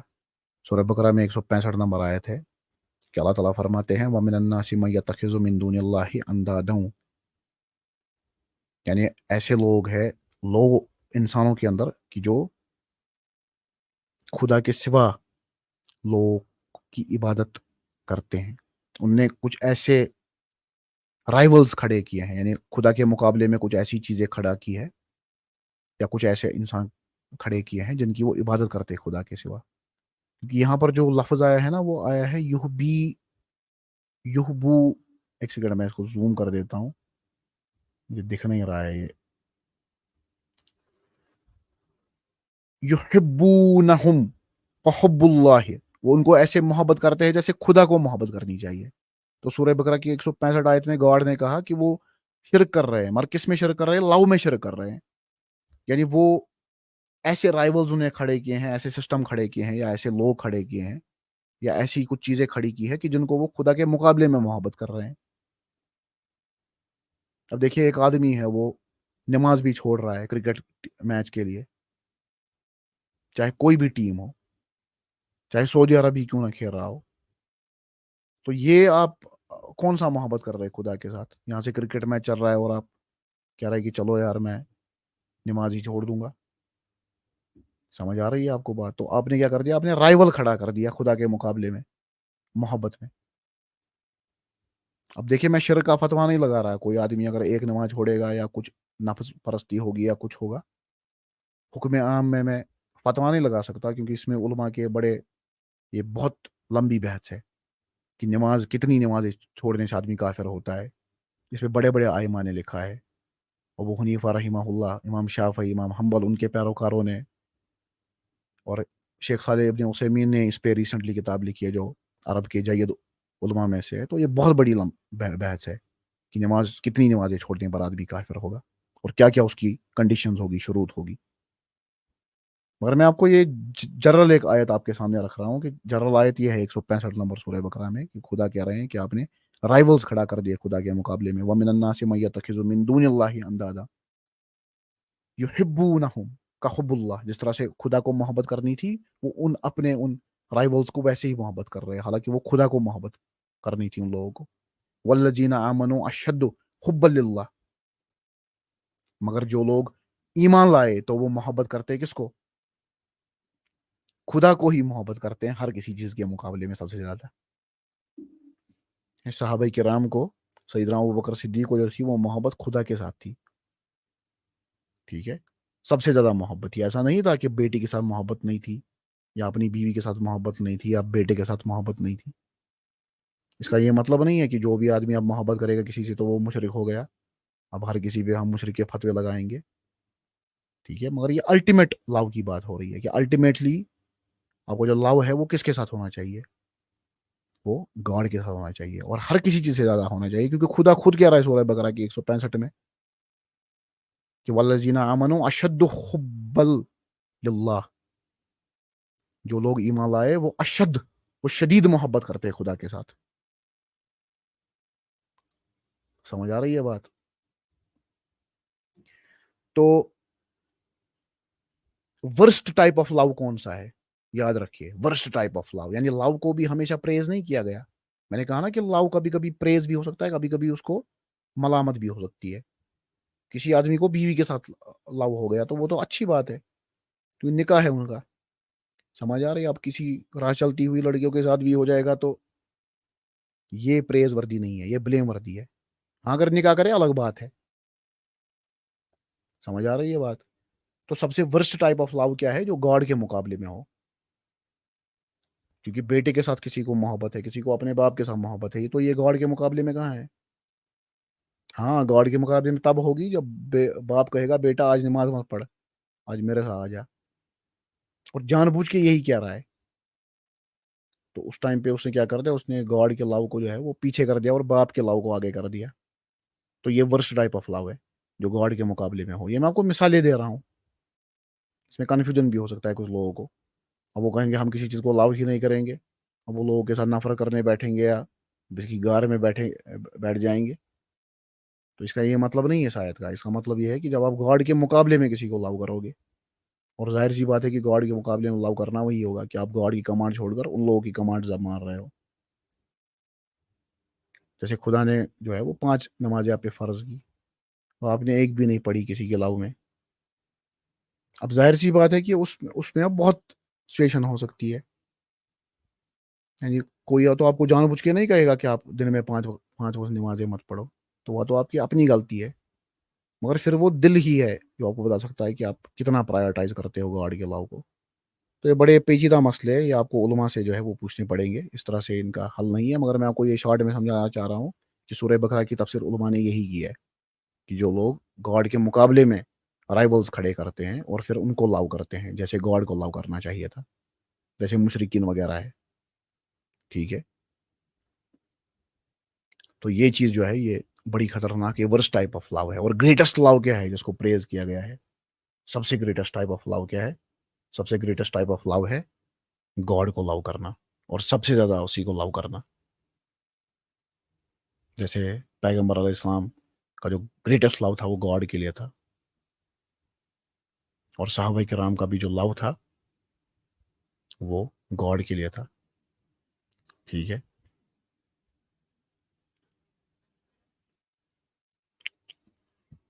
اور جب تک آپ خدا کی عبادت خالی نہیں کریں گے, جب تک آپ اپنی عبادت کو خاص نہیں کریں گے خدا کے لیے خالی, تو کیا ہوگا کہ تب تک آپ کو ہیپینس بھی نہیں ملے گی. جو گریٹسٹ ہیپینس ملے گی وہ آپ کو گاڈ کو عبادت کرنے سے ہی ملے گی, کیونکہ گاڈ جو ہے آپ کو پنشمنٹ سے بچائے گا. گاڈ نے پنشمنٹ رکھی ہے نا تیار ان لوگوں کے لیے جو لوگ دنیا میں اس کی بات نہیں مانیں گے, ان کے لیے پنشمنٹ بھی ہے. ٹھیک ہے. تو جو لوگوں کو پنشمنٹ سے بچنا ہے ان کو کیا کرنا ہے, ان کو گاڈ کی عبادت خالی کرنی ہے. تو جتنی بھی مزری آئے گی آدمی کو, جتنی بھی اس پہ خراب حالت آئیں گے, اس کے حالات خراب ہوں گے, وہ کیسے ہوں گے, وہ ہوں گے جب وہ ورشپ کریں گے ادر دین گاڈ, اور وہی ان کا سبب ہوگا کہ وہ جہنم میں رہیں گے, کیونکہ ان نے خدا کے علاوہ جو ہے وہ محبت یعنی شرک کیا تھا. اس کا مطلب یہ یہی ہے چارٹ میں. اور بھی سسٹم بنائے تھے لوگ گاڈ سے بھی اوپر جو ہے وہ پرائرٹی دیتے تھے. تو پیپل آف توحید کون ہے, اصلی مواحد کون ہے, جو توحید کے ماننے والے ہیں وہی ہے جو خدا کو محبت کریں گے اور اسی کی عبادت کریں گے خالی بغیر شریک ٹھہرائے ہوئے. ٹھیک ہے. اور کوئی بھی ان میں سے ہمیشہ نار میں نہیں رہے گا. شاباش. اہل توحید میں کوئی بھی ہمیشہ آگ میں نہیں رہے گا. اور اہل توحید سے یہاں پر مراد اب کیا ہے؟ اہل توحید سے وہی مراد ہے کہ جو گاڈ کے ساتھ شریک نہیں ٹھہراتا تھا, جو گاڈ کو مانتا تھا رب بھی, اور گاڈ کی ہی عبادت کرتا تھا, اور مانتا تھا سب کچھ جو بھی ہوتا ہے وہ گاڈ ہی کرتا ہے, اور گاڈ کے ایٹریبیوٹس اور نیمز کو بھی مانتا تھا. خدا کو ماننا یہ نہیں ہے کہ میں خدا کو مانتا ہوں. خدا کو ماننے کا مطلب یہ ہے کہ آپ کو خدا کی ذات کو بھی ماننا ہے, صفات کو بھی ماننا ہے, اور اس کے اسماء و صفات کو بھی ماننا ہے. سمجھ آ رہی ہے بات؟ اور اسی کی عبادت کرنی ہے خالی. یہ ہے توحید. اور جو اہل توحید ہے وہ ہمیشہ جہنم میں نہیں رہیں گے. اس پہ اتفاق ہے تمام اہل سنت کا کہ مسلمان کبھی بھی ہمیشہ جہنم میں نہیں رہے گا. کچھ لوگ کہتے ہیں نا کہ مسلمان سارے جنت میں جائیں گے, نہیں جائیں گے. مسلمان بھی کچھ جہنم میں جائیں گے مگر ہمیشہ جہنم میں نہیں رہیں گے. اس فرق کو سمجھ لیجئے. اور وہ بھی وہ مسلمان ہمیشہ جہنم میں نہیں رہے گا جس نے کبھی بھی شرک نہیں کیا ہو. اب اگر مسلمان ہو کر بھی کوئی آئیڈینٹی کارڈ پہ لکھ کے شرک کر رہا ہے تو وہ مسلم, تو ہمارے دنیا کے حساب سے تو وہ مسلم ہے, مگر گاڈ کے نزدیک وہ مسلم نہیں ہے, خدا کے نزدیک وہ مسلم نہیں ہے. تو اس کا وہی انجام ہوگا جو تمام مشرکین اور کفار کا ہوگا. سمجھ آ رہی ہے بات؟ مگر اس میں بھی میں نے آپ کو بتا دیا کہ میجارٹی کی رائے یہی ہے کہ کفار اور مشرکین جو ہے وہ بہت بڑے ٹائم تک جو ہے وہ جہنم میں رہیں گے. یعنی کہ کچھ لوگ, زیادہ تر لوگ یہ مانتے ہیں کہ ہمیشہ رہیں گے, مگر اس میں آپ کو بتا دیا کہ کچھ اسکالرس کا یہ اوپینین ہے, بہت کم اسکالر کا اوپینین یہ ہے کہ ہمیشہ جہنم جو ہے وہ نہیں رہے گی. آخرکار ان کو جو ہے وہ عذاب سے فری کیا جائے گا, اور گاڈ جو ہے وہ ہر کسی کو اپنی عبادت کروائے گا. ٹھیک ہے. مگر یہ اوپینین مائنورٹی ہے. مائنورٹی مطلب یہ 0.0001% مانتے ہیں, اس لیے اس پہ ہم زیادہ ریلائی نہیں کر سکتے. میجارٹی پوزیشن وہی ہے. یہاں تک کہ جو جید علماء عرب ہے اس ہمارے زمانے کے, جیسے شیخ صالح ابن عثیمین ہیں, شیخ صالح الفوزان ہیں, یا علامہ ابن باز تھے رحمہ اللہ, تو ان لوگوں نے بھی کہا کہ نہیں, کیونکہ ایک پوزیشن علامہ ابن تیمیہ کی طرف یہ منسوب کی جاتی ہے کہ وہ کہتے ہیں کہ نار جو ہے وہ فنا ہو جائے گا. مگر اس پہ بھی لوگ ابھی متفق نہیں ہے کہ ابن تیمیہ سچ میں یہ مانتے تھے کہ نہیں مانتے تھے. مگر ایک کتاب ایسی ملی ہے ان سے جو ان سے کچھ لوگ کہتے ہیں کہ ثابت ہے. اس میں انہوں نے یہی کہا ہے کہ نار جو ہے وہ ہمیشہ نہیں رہے گا. مگر یہ ایک ایسی پوزیشن ہے جس کی گارنٹی نہیں ہے کہ سچ میں ابن تیمیہ کی پوزیشن تھی یا نہیں تھی, کیونکہ بہت سارے فتاوی اس کے ساتھ ٹکراتے ہیں ان کے. ٹھیک ہے.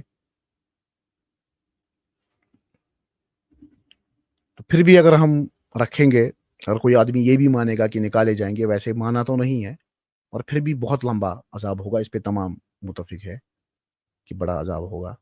تو اسی لیے اگر عذاب نہیں چاہے گا آدمی تو سمجھداری یہی ہے کہ گاڈ کے ساتھ وہ شریک نہ ٹھہرائے, گاڈ کو ہی وہ اپنا جو ہے وہ رب مانے, اپنا الہ مانے, اسی کی عبادت کرے, اور جتنے بھی احکام ہیں ان کو پورا کرنے کی کوشش کرے. پرفیکٹ تو کوئی نہیں بنے گا, وہ تو ہمیں پتہ ہی ہے، وہ تو پیغمبر ہی تھے جو پرفیکٹ تھے، یا کچھ ایسے اس کے صالحین بندے ہیں جو پرفیکٹ ہے، اور پھر بھی آدمی کو جو ہے وہ نیئر ٹو پرفیکشن رہنا ہے، ایکسٹریمسٹ بھی نہیں بننا ہے دین میں، کیونکہ اس کی بھی ممانعت کی گئی ہے۔ ایکسٹریمسٹ کا یہ مطلب نہیں ہے کہ اب نماز بھی چھوڑنی ہے، کچھ لوگ یہاں پر یہی، کچھ لوگ کہتے ہیں 5 وقت نماز پڑھنا اور داڑھی رکھنا ایکسٹریمزم ہے، یہ بھی میں نے کچھ لوگوں سے سنا ہے، تو وہ ایکسٹریمزم نہیں ہے، ٹھیک ہے۔ تو سورہ نساء کی 38 نمبر آیت ہے، ان اللہ لا یغفر ان یشرک بہ، کہ اللہ تعالیٰ بخشے گا سب کو سوائے جن نے اس کے ساتھ شرک کیا۔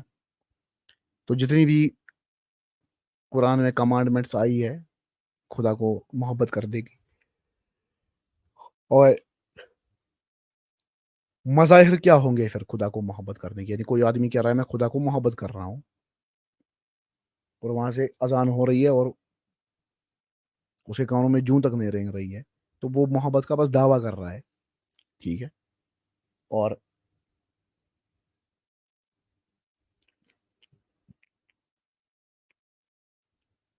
تو انریسٹرکٹ لو آپ کسی کو نہیں کر سکتے سوائے گاڈ کے، ٹھیک ہے۔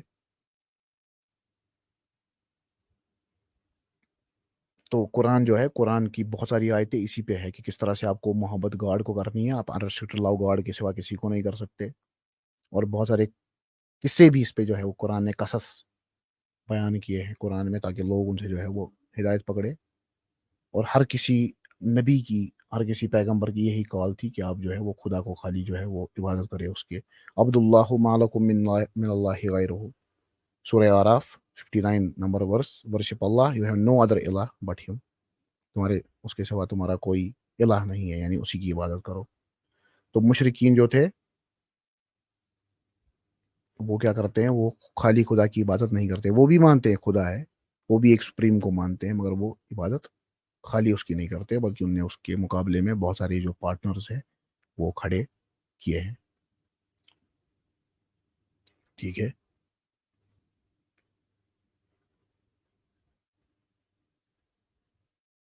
تو یہ ہمیں پتا چلا کہ جتنے بھی ایکشن ہوتے ہیں وہ لو اور کسی چیز کی چاہت میں ہوتے ہیں، اور جو چاہت اور لو ہے کسی چیز کا، وہ اس چیز کے لیے ہی ہوتا ہے، وہ کسی اور چیز کے لیے نہیں ہوتا۔ جیسے مثال کے طور پر جو لو ہے، مجھے اچھا کھانے کے ساتھ لو ہے، اچھی چیزیں کھانے کے ساتھ لو ہے، کیوں لو ہے؟ کیونکہ اسے میری صحت اچھی رہے گی، تو صحت کے ساتھ مجھے کیوں لو ہے؟ تو صحت کے ساتھ مجھے اس لیے لو ہے کیونکہ صحت جو ہے وہ ایک اچھی چیز ہے، اسے میں کام کر پاتا ہوں، میں زندگی کے مزے لے پاتا ہوں، میں پڑھ پاتا ہوں، دوڑ پاتا ہوں، تو یہ سب چیزیں مجھے گاڈ نے جو ہے وہ بلیسنگز دی ہے، اور ان سب بلیسنگ سے مجھے محبت ہے۔ اب اگر میں کہوں کہ اس کے اس چیز سے کیوں محبت ہے، تو اگر میں ایسے ایسے پیچھے پیچھے جاؤں گا تو یہ چین جو ہے انفینٹ چین ہو جائے گی۔ تو میں آپ کو کہوں گا مجھے صحت کے ساتھ محبت، اچھا صحت کے ساتھ کیوں محبت ہے؟ بس ہے، اب اس کے پیچھے آپ نہیں جا سکتے کیوں ہے، یہ صحت اچھی چیز ہے، اور اچھی چیزوں کے ساتھ آدمی کو محبت ہوتی ہے جس سے فائدہ ہو آدمی کو، تو بس ادھر ہی پر رکنا ہے۔ اب کوئی اس میں اور کہے گا کیوں ہے، ساکریٹیز کی طرح، جس طرح فلسفے کی عادت ہے کہ وہ بال کی کھال اتارتے ہیں، اب کہے گا کہ اس کے ساتھ کیوں محبت ہے، تو بھائی یہ خدا کی ایک مہربانی ہے جو اس نے رکھی ہے ہم پہ، کہ خدا نے ہر کسی چیز کو بنایا، تو اس نے انسانوں کے اندر ایک ایسا سسٹم رکھا ہے کہ وہ صحت کے ساتھ محبت کرتے ہیں۔ اب جو آدمی صحت کے ساتھ محبت نہیں کرتا، خود نتیجہ دیکھیے، وہ زندہ بھی زیادہ ٹائم نہیں رہ پاتے، جیسے ڈرگ ایڈکٹ وغیرہ ہوتے ہیں، ٹھیک ہے۔ تو صحت کے ساتھ ہمیں محبت ہے، اور صحت جو ہے وہ نعمت ہے اور اچھی چیز ہے، اس سے ہمیں فائدہ پہنچتا ہے۔ اب اس کے ساتھ کیوں محبت ہے، تو وہ ایسے ہی سوال کریں گے فلسفی، تو شارٹ میں جو ہے وہ انفینٹ چین جو ہے وہ بن جائے گی۔ اگر آپ کہیں گے کہ اس چیز کے ساتھ کیوں محبت ہے، اس چیز کے ساتھ کیوں محبت ہے، ایسے ایسے چلتے چلتے کہیں نہ کہیں پر آپ کو رکنا پڑے گا، اور آپ کو کہنا پڑے گا کہ اس چیز کے ساتھ مجھے اس لیے محبت ہے کیونکہ یہ چیز اس طرح ہے۔ اگر آپ کہیں گے اس کے ساتھ پھر کیوں ہے، تو ایک انفینٹ چین بن جائے گی، ٹھیک ہے، یا تو ایک لوپ بن جائے گا۔ لوپ سمجھتے ہیں، یعنی میں اے کو لو کرتا ہوں کیونکہ میں بی کو لو کرتا ہوں، اور بی کو لو کرتا ہوں کیونکہ اے کو لو کرتا ہوں، تو یہاں پر ایک لوپ بن گئی، ٹھیک ہے۔ تو ایسا بھی نہیں ہو سکتا۔ تو چیزوں کو ایک پرسپیکٹو سے آپ لائک کر سکتے ہیں، اور دوسرے پرسپیکٹو سے آپ اس کو ڈس لائک کر سکتے ہیں، جیسے میں نے آپ کو پہلے ہی سمجھا دیا۔ تو ہر کسی چیز کو لو کیا جا سکتا ہے ایک پرسپیکٹو میں، مگر دوسری چیز پرسپیکٹو میں اس کو لو نہیں کیا جا سکتا۔ اب کوئی آدمی ہے، ٹھیک ہے، وہ شادی کر رہا ہے، ظاہر سی بات ہے اس کی جو ڈیزائر ہے اس کو لو کرے گا، کیونکہ اگر مرد کی ڈیزائر ہی ختم ہو گئی تو شادی کر کے وہ کیا کرے گا؟ سمجھ آ رہی ہے؟ تو اس کی جو ڈیزائر ہے وہ اس ٹائم پریز وردی ہوگی، کیونکہ اس کو اس ڈیزائر کی ضرورت ہے، اور اس سے اس کے بچے بھی پیدا ہوں گے، تو بڑی اچھی بات ہے کہ انسان کی نسل بھی آگے بڑھے گی، ٹھیک ہے؟ تو پریز وردی ہو گئی۔ اب کوئی آدمی ہے اس کی شادی بھی نہیں ہوئی مگر اس کی شہوت بھی بڑے ہائی لیول پر ہے، تو اس کے لیے وہ بلیم وردی بن گئی۔ سمجھ آ رہی ہے بات؟ اب ایک آدمی ہے اس کو بھوک لگ رہی ہے، بھوک لگنا اچھی بات ہے کہ بری بات ہے؟ تو بھوک لگنا جو ہے وہ اچھی بات ہے عام طور پہ، تو اگر بھوک نہیں لگے گی تو آدمی جو ہے وہ مر جائے گا کھانے کے بغیر۔ اب اگر وہ کھانا کھا رہا ہے تو ٹھیک ہے یار، اب وہ کھانے میں اتنا اسرافی کر رہا ہے وہ، یعنی کہ ایک تو وہ اس کو خود کی اب صحت بھی خراب ہو رہی ہے، تو اس سینس میں وہ اب صحیح چیز نہیں رہی۔ تو چیزیں جو ہوتی ہے وہ ایک پرسپیکٹو میں پریز وردی ہوتی ہے، مگر دوسرے پرسپیکٹو میں وہ بلیم وردی ہوتی ہے۔ مگر خالی گاڈ کا لو ایسا ہے جو ہر کسی پرسپیکٹو میں پریز وردی ہے، یعنی گاڈ کو آپ لو کرو گے اس کا کوئی نقصان نہیں ہے، باقی جس بھی چیز کو لو کرو گے اس کا کوئی نہ کوئی نقصان میں بتا دوں گا، بس خالی گاڈ کو لو کرنے میں کوئی نقصان نہیں ہے، ٹھیک ہے؟ کیونکہ کوئی چیز جو ہے نا وہ زوال بھی بن جاتی ہے، سمجھ آ رہی ہے؟ یعنی ہر کسی سچویشن میں آپ ہر کسی چیز کو لو نہیں کر سکتے، ہر کسی سچویشن میں۔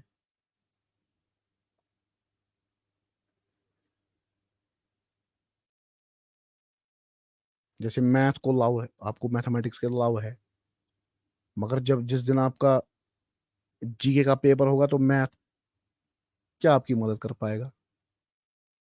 سمجھ آ رہی ہے بات؟ تو ہر کسی پرسپیکٹو میں آپ ہر کسی چیز کو لاؤ نہیں کر سکتے سوائے گاڈ کے، ٹھیک ہے؟ یہ ایک پوائنٹ ہے۔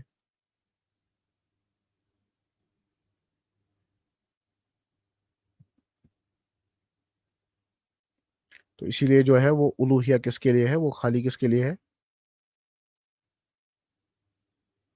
وہ ہے گاڈ کے لیے، کیونکہ اگر خدا کے سوا اور بھی الہ ہوتے زمین و آسمان میں تو زمین آسمان کیا ہو جاتی؟ وہ تباہ ہو جاتی، ٹھیک ہے؟ تو اس کو ہر کسی حال میں آپ کو جو ہے وہ محبت کرنی ہے، اور محبت کا یہی مطلب ہے کہ آپ کو اسی کی عبادت کرنی ہے اور اس کے ساتھ کسی کو شریک نہیں ٹھہرانا۔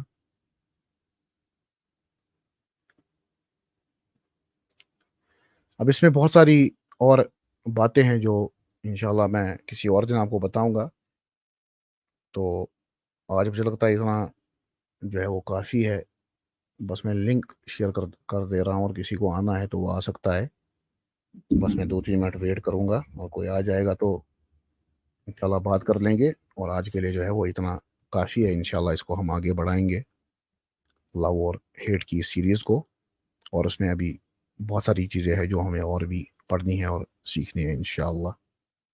تو لنک میں نے جو ہے وہ شیئر کر دیا، اگر آپ چاہے تو آپ جو ہے وہ جوائن کر سکتے ہیں۔ میں بس 2-3 منٹ ویٹ کروں گا، باقی ہمارا آج کا جو ہے وہ ختم ہو گیا ہے۔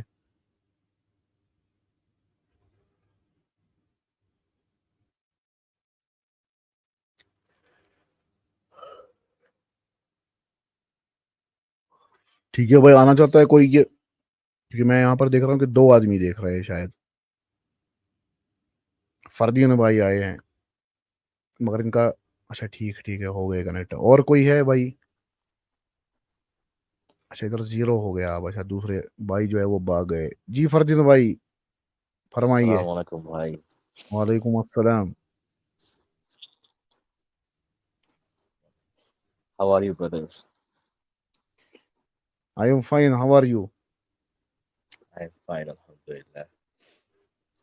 Actually, enjoy your videos, man. I don't hear what you say, please. Can you repeat? Uh, what I said that, I enjoy watching your videos. Jazakallah. Yeah, it's actually Alhamdulillah. quite informative. It's actually quite informative. And also the way you interact with the, what should I say, the viewers is actually quite eluding. You actually feel lively to hear all of the things together.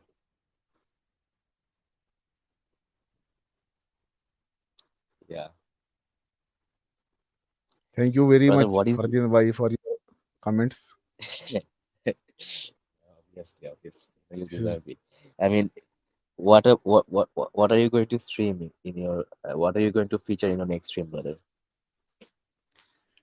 inshallah we are going to continue this love and hate philosophy, and we are going to see also Islamic perspective, because this is actually the book of Imam Ibn Taymiyyah rahmatullah, Yeah, from yeah, which I yeah. am I taking was these. reading it actually. It's a very good book, and I will. Mm. This is a very big book. I think it will take many streams more, but I will cut some parts which I think is not required by the common audience. I will focus on main topics, especially on love and desire. Inshallah, Azza wa Jal. I think, brother, you should also include that. Man, I don't know what are you going to include in the next stream, but I don't know if what should I say that you should also include the part where Sheikhul Islam Ibn Taymiyyah said the what should I say, the foundation of the religion. The foundation of the religion is built in two parts, like the belief and the command and the Sharia. There is also an important topic because nowadays people actually conceive of religion as some kind of a spiritual basis. The religion has only spiritual basis and nothing of what should I say as a functional basis of society. So they actually water down the religious doctrines, and this is an effect of the religious liberal ideology. So that point is also very important. Actually, you are saying the right thing. The commandments should also be encouraged to follow the Islam, like the Prophet had, alayhi salam, had himself followed, or his companions, alayhi ridwanullah alayhi ajma'in. So I will inshallah try to also raise these things, but due to my busy schedule, I am not able to do No, I uh, understand. Obviously, people are live streams very busy in continuously, their lives. because actually But my Western philosophy series is also going on, mm, and I am now moving in a direction where I'm actually studying from last 1 month, researching on just one video, because I'm going to talk about philosopher Friedrich Nietzsche, because he's the father of atheist existentialism. So I can't take him from granted. mm. That's why But I'm brother, if you don't mind, can you tell me the books that you're actually researching on about the Western philosophy? actually, there is not any particular book which I read, because there are many sources. Like there are many YouTube videos I watch. There are many books which you can read, but I don't read books. I will be very honest with you, because books are very boring for me.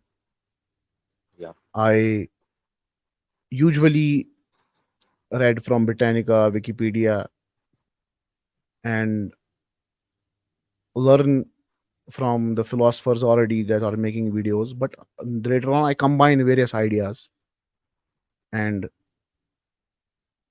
I had not done the stream from last few months because I want to, you know, focus more on destruction of Nietzsche's ideas, because he's very important figure in atheistic existentialism. So I don't take him for granted. He had made many blunders, and I will highlight them inshallah in my stream. But it had taken me a lot of time. Mm. Okay. So actually, how did you actually plan to take on this philosophical discussion? I actually heard from your previous streams that by researching into Islam, you you got introduced to Sheikhul Islam Ibn Taymiyyah Rahimullah's work. But then, how did you got involved in this Western philosophical stuff? Actually, people doesn't know what Western philosophy is, so they think Mm, it's for example, most of people in our Indian subcontinent, uh, because the common Muslims, they don't know Western philosophy, and they don't need to know, because most of this is just time waste, to be very frank with you. But people in subcontinent who are uh, very much impressed with the atheists or the liberal mindsets or the people who praise Western philosophy very much. They don't even have any idea what Western philosophy is all about.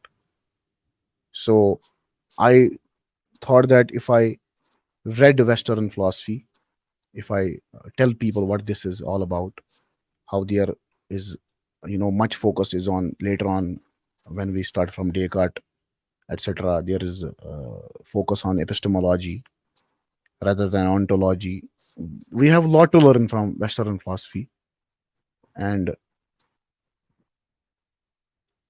I there are many bad things also in Western philosophy. Like there are ideas of idealists like Hegel, which doesn't make any sense, and there are just uh, philosophies of Schopenhauer, which has some things, because in every philosophy you had right things and wrong things.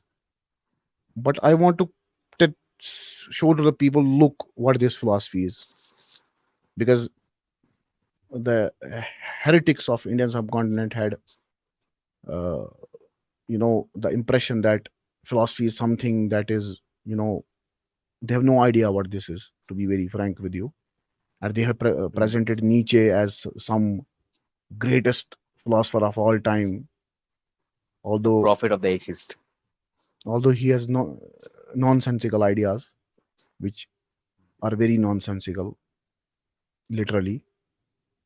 But the people don't understand, because the for example, the youth which doesn't read itself, and they're blind followers of the people who tell them anything, because mockery of religion, and this is considered intellectualism in today's age. So that's why I had to introduce Western philosophy. And there is also very good, uh, if you read the Western philosophy, you will see the most of the good work is done by theist philosophers with grace of Almighty. Because if you see Descartes, he's a great philosopher, he's also a theist. If you see Immanuel Kant, he's also a theist, he has great work.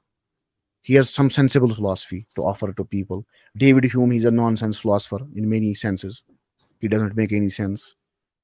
Uh, there are people who are atheists or skeptics. They have done nothing in philosophy. They have actually, they have only tried to criticize other people, but they have not offered anything, of their own. So I was actually, brother, I was actually starting to read epistemology. I had many books on it. I bought some books about it.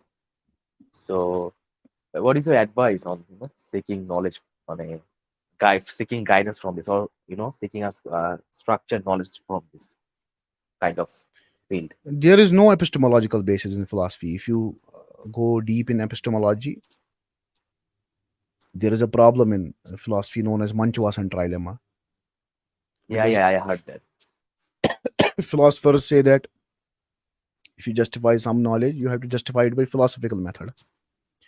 But when we do the philosophical inquiries of knowledge, they say either you are doing an infinite regress, either you are going in circular loops, or you are just assuming that this is the true thing you are believing. So they are saying that there are only three options, and this is trilemma, because all three of them, if you agree with even one of them, it is not satisfactory. It's not right answer. Because, for example, if you believe in infinitism, they will say infinite regress is, very absurd.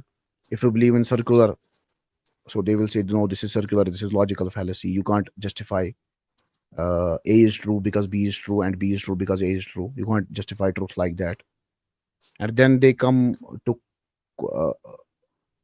uh, this third position, which is that there are some fundament, some foundations, some foundational knowledge. So they say, how can we say this is foundational knowledge? So they also deny it.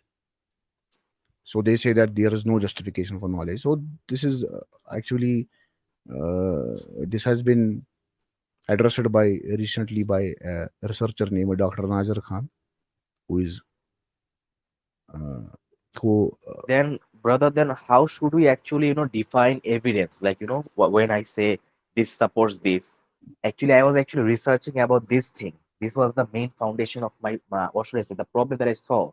I saw that everyone was throwing what should I say, claim at people that it doesn't it is not backed up by evidence. Then I see their evidence actually, and see that there is actually many assumption in their own evidence. So this actually led me to research deep into into this idea that what counts as evidence, or what is actual evidence. Now, what is your view on this, or what is the view of Sheikhul Islam Ibn Taymiyyah rahimahullah about the notion of evidence? He believes that there is the foundation of knowledge in humans, because he believes that when humans search for evidence, for example, there is a person A, he is looking for evidence for something. So Ibn Taymiyyah is saying that the person is looking for evidence, it means that he knows what evidence is. So this is the foundation. If he questions the foundation that I need evidence, you can't prove. Because, for example, I will give you a better, actually, a way to formulate it is, for example, I will say to you, prove me this fact, this fact, this fact. But how can you, because there is notion of proof in you, because you are asking for proof, it means you understand what a proof is. So this is foundational in you. Ibn Taymiyyah is saying, if you question this notion, this foundation in yourself, you will annihilate all knowledge. All foundation will be destroyed of knowledge, because you are looking for proof in the first place. This is the thing that is foundational. You don't need to justify it. But brother, did Sheikhul Islam Ibn Taymiyyah rahimahullah actually restrict the term in some sense, as in the let me clear my question, because the term then if we actually say to the greatest extent, or to the greatest intent of the term evidence, then can't one say that that thing then everything can count as an evidence, because it is justified according to my notion of evidence. So in here we are actually saying that we actually No, need no, some no. sort of Actually, foundational basis of evidence and actually the he was methodological basis of evidence. actually he was talking about the foundational one, because he's Okay, actually but what criticizing the is the sophists. He's actually criticizing skeptics and sophists here, okay, brother? But because there is that was not my problem actually, brother. But the problem was that about the methodological approach. We actually we believe in the foundation of the knowledge, but now Mhm. what is the methodological approach to knowledge? That is the thing. Actually, that was my what should I say, inquiry about this thing. The methodological approach. That there are, for example, if you see the types of reasoning in philosophy, there are many types of reasoning in philosophy. Like, there is deduction, there is induction, there is abduction, abductive reasoning. So Ibn Taymiyyah is not saying that you don't that deduction is wrong or you can't do deduction, but he is saying that the philosophers, the way conventional philosophers have presented these things, they are not like that easy. For example, people say that deduction is a superior method. If you prove something by deduction, this is uh, what we say, that you prove something by deduction, so it is the method which gives you certainty. For example, you use deduction, so you got certainty. Use induction, you don't got certainty. You use, for example, analogy, because in Islam we use analogy in Islamic jurisprudence. You may know it, which is called qiyas. So Ibn Taymiyyah is saying that this is not the case. This is not about analogy, deduction, induction. This is about subject matter. If you have subject matter, if your subject matter is certain, then whatever method you use, it doesn't matter. For example, analogy and deduction, when he compares in his book Refutation of Logicians, he compared two methods. He compared analogy, qiyas, and he compared deduction. He said that the philosophers say that analogy is probable and deduction is certain. Are you getting my point? Every time I'm saying this is Yeah, wrong. yeah. Analogy can also be certain if your subject matter is certain, and deduction can also be probable if your subject matter is probable. This is not about methods. What method you use? Even Okay. he has raised a point. For example, he says that all fire burns. He asks the philosophers, how you know all fire burns? You know it by analogy, and you are saying analogy is probable, and you are using induction and universal argument, which you have yourself constructed from analogy. So in the first place, you are saying analogy is not certain, and in deduction, you are using the same analogy to create a universal, and you are saying it is giving certain knowledge. For example, you are saying all fire burns. Dash is a fire, therefore it burns. So every time I'm saying the universal premise you are making in this deductive argument, you are making it from analogy. Because how you know all fire burns? You have not experienced every fire in world. You are doing analogy here. You are, you know, taking out similarities in two fire. For example, gas fire and wood fire. And you are saying this is also fire, this is also fire. So this is analogy. Now you had to make a universal about this. And you are saying that in deduction it becomes certain. Are you getting my point? Yeah, brother. I'm getting my point, but I think now there is actually another thing to even answer this point. How does Sheikhul Islam Ibn Taymiyyah rahimullah uh, define the subject matter? Does it define by necessity or does it define by probability? And how does it define necessity? Does it define the necessity by what should I say? The belief in the foundational belief of knowledge or evidence, or does he defines the necessity as something else? This is actually what should I say? It should be actually So you are a little actually bit answered. talking about the modality of the certainty here, because I some mean, yeah, facts are it can be necessary. said, huh? Yeah. I mean, Because at the end goes back to the evidence, goes back to the foundation, right? So it should be in this conceived in this sense, right? That's it depends. You are actually said a little bit earlier that the mode of inference or the mode of evidence Mhm. will work based on the subject matter. Now we have to ask that question, that what is the subject matter? That then you say the subject matter is depending upon the necessity and the proper probability. So No, actually, how do we look, actually? Yeah. we have to understand it in very simple terms.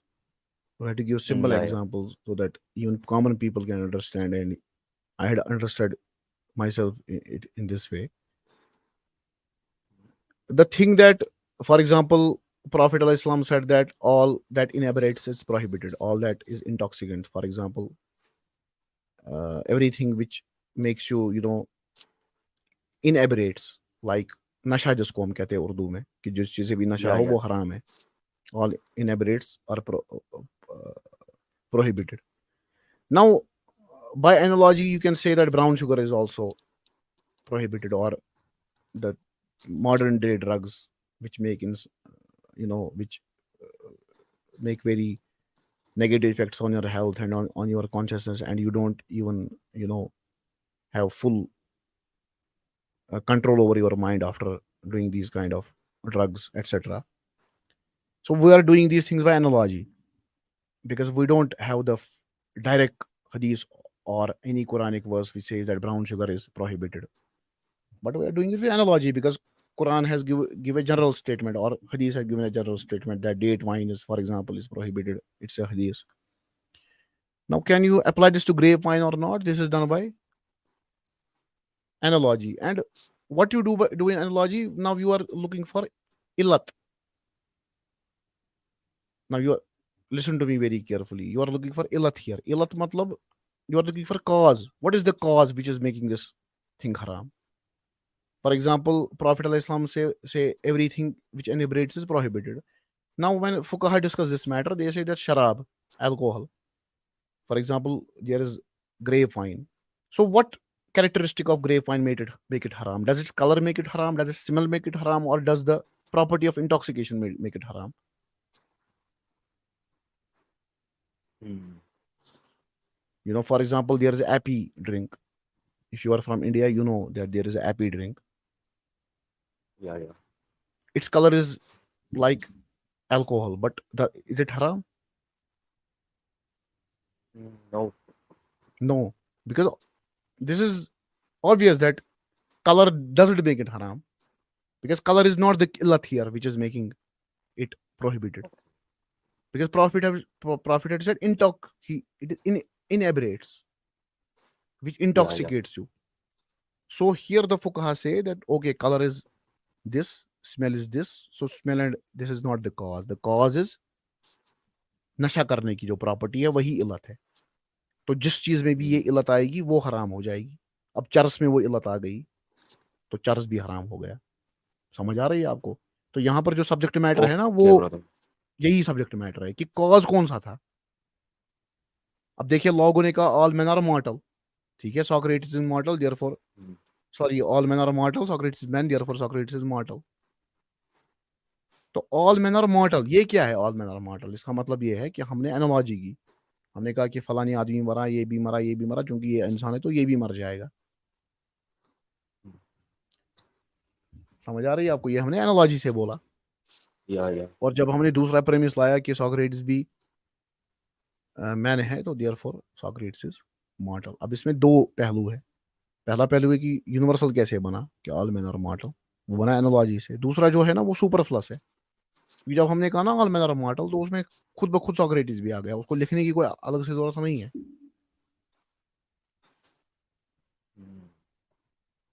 تو میں آپ کو short میں یہ بتاؤں گا کہ subject matter جو ہے نا وہ ہر کوئی چیز جو ہے نا وہ آپ کو دیکھنی ہے کہ یہ چیز میں کیوں مار رہا ہوں, کہ یہ چیز Okay. جس طرح سے اس نے کہا, ہیوم نے کہا تھا کہ جو انڈکشن ہے, انڈکشن جو ہے وہ جسٹیفائبل نہیں ہے, کیونکہ انڈکشن کو ہم انڈکشن سے جسٹیفائی نہیں کر سکتے. کیونکہ وہ کہتا ہے کہ جو انڈکشن ہے کہ ایک دن کرنٹ آئی تار کو, دوسرے دن بھی آئے گی, تیسرے دن بھی آئے گی, تو وہ کہتا ہے یہ لاجیکل نیسیسٹی نہیں ہے. اب لاجیکل نیسیسٹی نہیں ہے تو کیا ہوگا اس کے نزدیک؟ تو وہ کہتا ہے یہ کوئی لاجیکل نیسیسٹی نہیں ہے بلکہ یہ ایک انڈکشن سے ہم کہہ رہے ہیں کہ آج بھی کرنٹ آئی, کل بھی آئے گی, پرسوں بھی آئے گی. دس از انڈکٹیو آرگومنٹ. کہ ہم نے ہر کوئی تار دنیا کی نہیں دیکھی ہے. سمجھ آ رہی ہے آپ کو؟ ہر کسی تار کو چھو کر نہیں دیکھا ہے, بلکہ ہم انڈکشن سے کہہ رہے ہیں, یونیفارمٹی کہہ رہے ہیں کہ چونکہ نیچر اس طرح سے بہیو کرتا ہے کہ اس طرح سے کرتا ہے تو ایسے کرتا ہی جائے گا. تو وہ کہتا ہے اس کو جسٹیفائی کرو. کیسے جسٹیفائی کرو گے؟ اگر جسٹیفائی کرو گے لاجیکلی تو نہیں کر سکتے, کیونکہ یہ تو لاجیکل نیسیسٹی ہے ہی نہیں.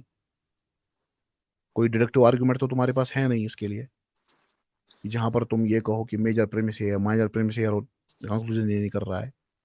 یعنی کوئی لاجیکل نیسیسٹی تو ہے نہیں. جس طرح میں کہوں کہ ٹرائنگل کے 3 اینگل ہے, یہ تو لاجیکل نیسیسٹی ہے. سمجھ آ رہی ہے آپ کو؟ I'm getting کیونکہ the ٹرائنگل point کے ہوں گے نا actually. 3 ہی اینگل. مگر وہ کہتا ہے انڈکشن میں ایسی کوئی لاجیکل نیسیسٹی ہے ہی نہیں. اب دوسری چیز کیا بچی؟ دوسری چیز بچی اب چلو انڈکشن کو انڈکشن سے ہی ثابت کرو. تو وہ کہتا ہے انڈکشن کو تم انڈکشن سے ثابت کرو, یہ تو سرکولر ہے.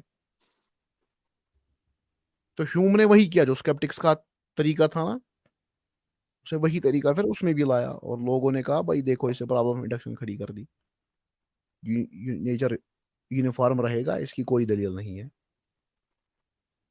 But یہ بس ہمارا mane, habit. I was actually, seeing the contents of Hume, but I think it is actually very much, contradictory, because It's he nonsense. also, believed, yes, it's nonsense, because he also believed that his thoughts are giving him true knowledge.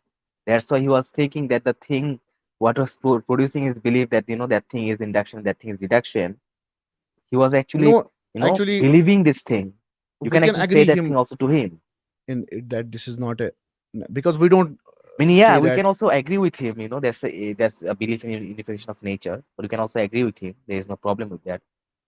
But he actually, it tells a lot of things in the future, meaning in his future writings. The main problem with Hume is that he denies causality. This is one of the biggest blunder he has done in his life.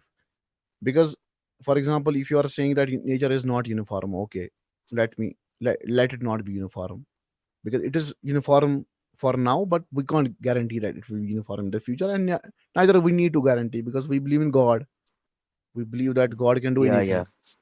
So maybe God can, change the laws of nature because they are not necessary. This is true. We are not saying that this is some necessary connection there. But Hume is himself saying that there should be a cause of this. So he is actually, agreeing with causality. Because who has written Hume's book? He is himself the cause of his book. How can he deny he is not the cause of the book he has written? Are you But getting what my point? influenced him? My point is Yes, not I to know, but discuss his skepticism here, which is yeah, yeah, major, obviously, yeah. major, which major parts are nonsense. But I want to tell you that the there are many things you need to consider in philosophy, is that we don't need philosophical proof for everything. For example, epistemology, we don't need philosophical justification for epistemology. Otherwise, Manchwas and Trilema would not exist, but people still got knowledge about things. So if someone says that I don't have any knowledge, this is one of the worst sophistries that anyone can do. Are you getting my point? No, I actually got your point. I also read that, article that you're talking about, Dr. Najis Khan's article. Actually read that. It was a very well structured and well, a very good article. Very easy read also, their article. There are many branches of epistemology. For example,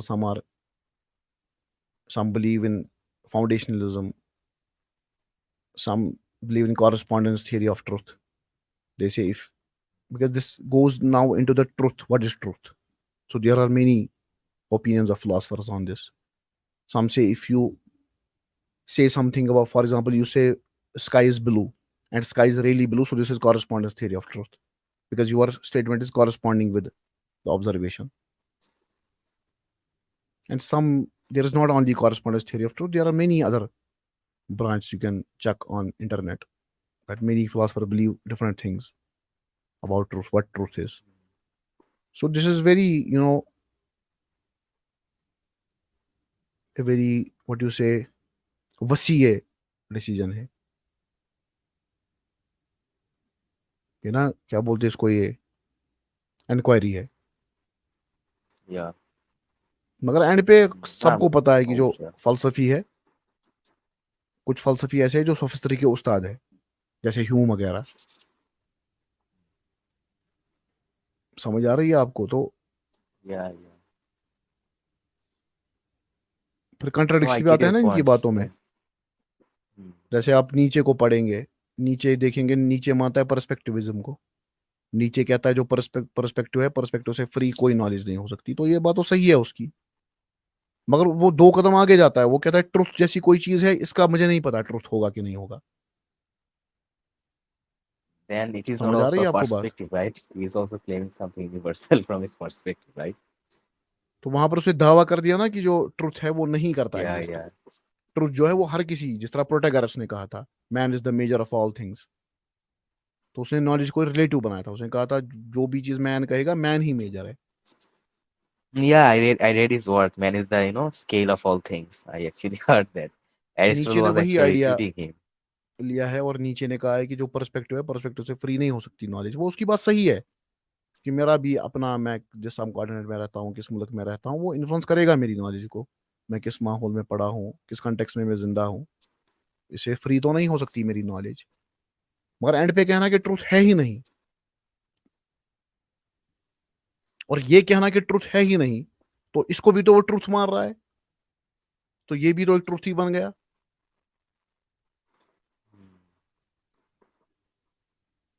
I heard that, brother, this kind of skeptical school of philosophy, most of them actually originated from this place, from our place, Pakistan, India, and Bangladesh, or somewhere, or even close to Nepal also.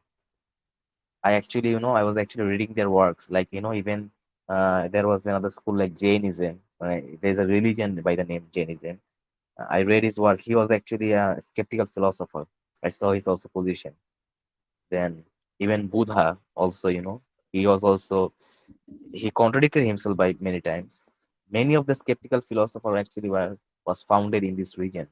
That was actually a little bit, what should I say, you know, not so normal, according to the people of this area.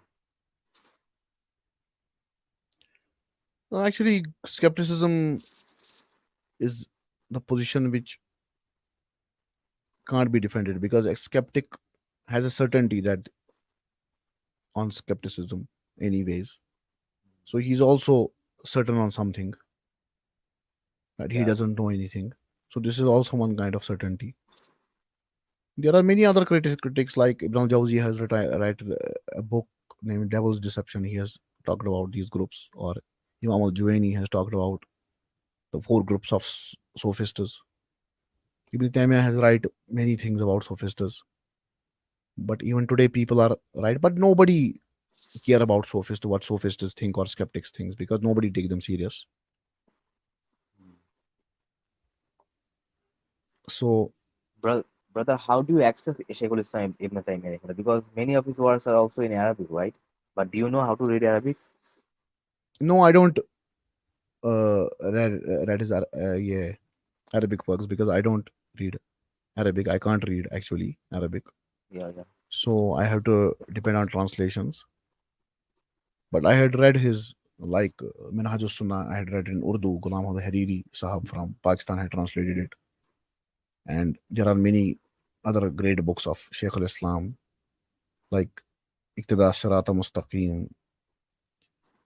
Uh, there is also Majmu al Fatawa. Some volumes have been translated But of brother, his. are you aware that there is a web by the name, so it has all of the volumes of Majmu al-Fatawa? Because I saw your, comment uh, about the translation of Majmu al-Fatawa. So you can go to the page and you can also and you can actually translate it. You can actually translate it by using Google Translator. It actually does, very much. I would say, 98% of the job. So you can actually rely on that page. It actually has all of the volumes of Majmu al-Fatawa and also No, I think many other I books of Shaykhul Islam Ibn Taymiyyah. you are right that I need to access some books, but I think Majmu al Fatawa, you don't need to read all of his Majmu al Fatawa if you are a common man like me. Because there is a book in English named Ibn Taymiyyah Expounds on Islam. I think he has done a great job. This man, this scholar name is Ansari. He has translated some great fatawas of Shaykh al Islam, and these fatawas are in sequential order. For example, he has discussed first Tawheed, then Islamic faith, then prophethood, then philosophers' arguments. Then he has discussed, what are miracles, what is prophethood, what is Islamic government. So this is very great. Have you seen this book named Every Time Expounds on Islam? Yeah, I have that book in my phone. Yeah. This is a very good book. I think this is enough for a common Muslim. He will get a very good idea No, of this is Islam. very, very good book. Yeah, indeed. It's a great book. Now there are some things in which I, for deep studies, you definitely need to go to Arabic works, because, for example, on Hawadis, Ibn Taymiyyah has written many pages on even on the masla of temporal origination, Hawadis. So if you are doing some heavy metaphysical research, so you need to access his Arabic works also. You're right. So Google Yeah. Translate, first you have to copy the text and then it will work. There are many softwares today which you can even click the picture of the text and you will get, like in Samsung you have Bixby. You can just take picture, because I'm a Samsung user, so I know about Samsung. So you can get the text and it will translate any language to English. For example, Spanish, German, Arabic. This is also But a way brother, to I have translate. seen that there is a lot of mistake in this, Bixby, because I am also Yeah, a yeah, that's Samsung why user. I. Acha, acha. So, I am also aware of this mistake because, I translated many sentences from the Arabic one and then I compared the two translation. I translated one from the Samsung and then I translated one from the Google. And I Yeah, translated ChatGPT and I also done a checked. good job. ChatGPT is Yeah, yeah, also doing a ChatGPT good also job. does a good job. Yeah. That's You a can good. also try this, but still, I think we should rely on scholar translation, because I prefer to read scholars translation rather than translating myself. Yeah, obviously. But there are many books. I think there are about 12 or 13 books which have been translated to Urdu of Sheikh al Islam. So, and they are very good books. They are on very important topics. But and as I'm from Bangladesh, and from there is actually a lot, very very little work of Shaykhul Islam Ibn Taymiyyah Rahimah's work that has been translated in Bangla. Like some of his book, two or three books have only been translated in Bangla. It is still going on process by some scholars that I actually know in here, Yeah, but the it's process is very, very slow. because for example, in India nobody reads books in Hindi anymore. People read Hindi. I'm not saying that people doesn't read Hindi, but I think English is universally speaking here. So if even if you translate, give people English books, they can access it. But there are some people who can't read English. But most of the people who can't read English nowadays are illiterate persons. So I don't think even Bangla books can help them, because I don't know, can they grasp these kind of books of Sheikh al Islam? It's also Yeah, a yeah, question for me. this is a true thing. This is a true And there are many other scholars, very good scholars, like Ibn Kasir's Tafsir is there. Ibn al Qayyim. Ibn al Qayyim was a genius. Ibn al Qayyim is not any ordinary scholar, thing. and he is student of Sheikh al Islam. So there are also very great scholars, and there are also great scholars from Salaf you can read. But Sheikh al Islam has much more grasp on philosophy, logic, because he comes in the age when there was, Kalam was at peak, philosophy was at peak. There are many deviant sects out there, so he has access to all these ideologies, and he's encyclopedia of knowledge. He has vast amount of knowledge. He is ocean of knowledge. So he uses, and his intellectual level is at next level. When I You, read Western philosophy, I don't think that anybody can be compared to him, his intelligence. I had seen only one obviously. person who can be compared to him, not compared, but who has some sensible philosophy in West. Otherwise, I don't have read any philosopher of his caliber till date. Who do you think that philosopher was? That one you are talking. Some of that can be comparable somehow to his caliber in the West. I don't think they are of his caliber because, for example, Descartes was not of his caliber. But Descartes is also, his idea of cogito ergo sum is very good, but it's idealism. So, and he has doubted all the knowledge. So I don't think you can compare him to such a great intellect and great knowledgeable scholar. I don't think any. I had not read anyone in my life who can I compare to him. And this is actually what Obviously. Hafiz Zahabi has also said. This he has said that if you take me to Maqam Ibrahim and make me swear that there is no one like Sheikh al Islam I had seen, I will do it on Maqam Ibrahim. And I am sure that he has not seen anyone like him also. Yeah, yeah, I heard that quote. And Ibn Zahabi is a scholar that collected the most amount of scholarly lives and covered the most what should I say, biography of many of the scholars and many of the rulers. So he indeed has actually grasped on this topic. Who is actually intellectual and who is not intellectual, right? Yeah, Zahabi is a giant. He's Giant uh, historian. no, I'm not. I'm saying he's also a giant in knowledge. He's not an Yeah, obviously. ordinary scholar. He is master in hadith, mastered hadith sciences. Actually, he's one of the greatest muhaddis Islam has ever seen. And he was also a historian. You are right. He has write the book named what was the book's name? Its name was Sira Alam Nubula. Yeah, yeah, Sirada. Abdullah. Very popular book. He has write biographies of all the scholars that has come uh, till his date, till his age. So he's also very great figure, Usman Zahabi, and there are many other students of Sheikh al-Islam, especially Ibn al-Qayyim. If you read his books, you get very impressed by him. He's Yeah, also yeah, I very read his great book. amount of knowledge. For example, Alam al-Mawqin. I was stunned by his knowledge, how much deep knowledge he has, and how he's also encyclopedia like his teacher. He's also Shaykh al-Islam, Ibn al-Qayyim. Even some people call him Imam al-Muhaddisin. He has write Oh, his Ibn book. al-Qayyim Rahimullah. Yeah, he has write his book Zad al-Mad in during journey.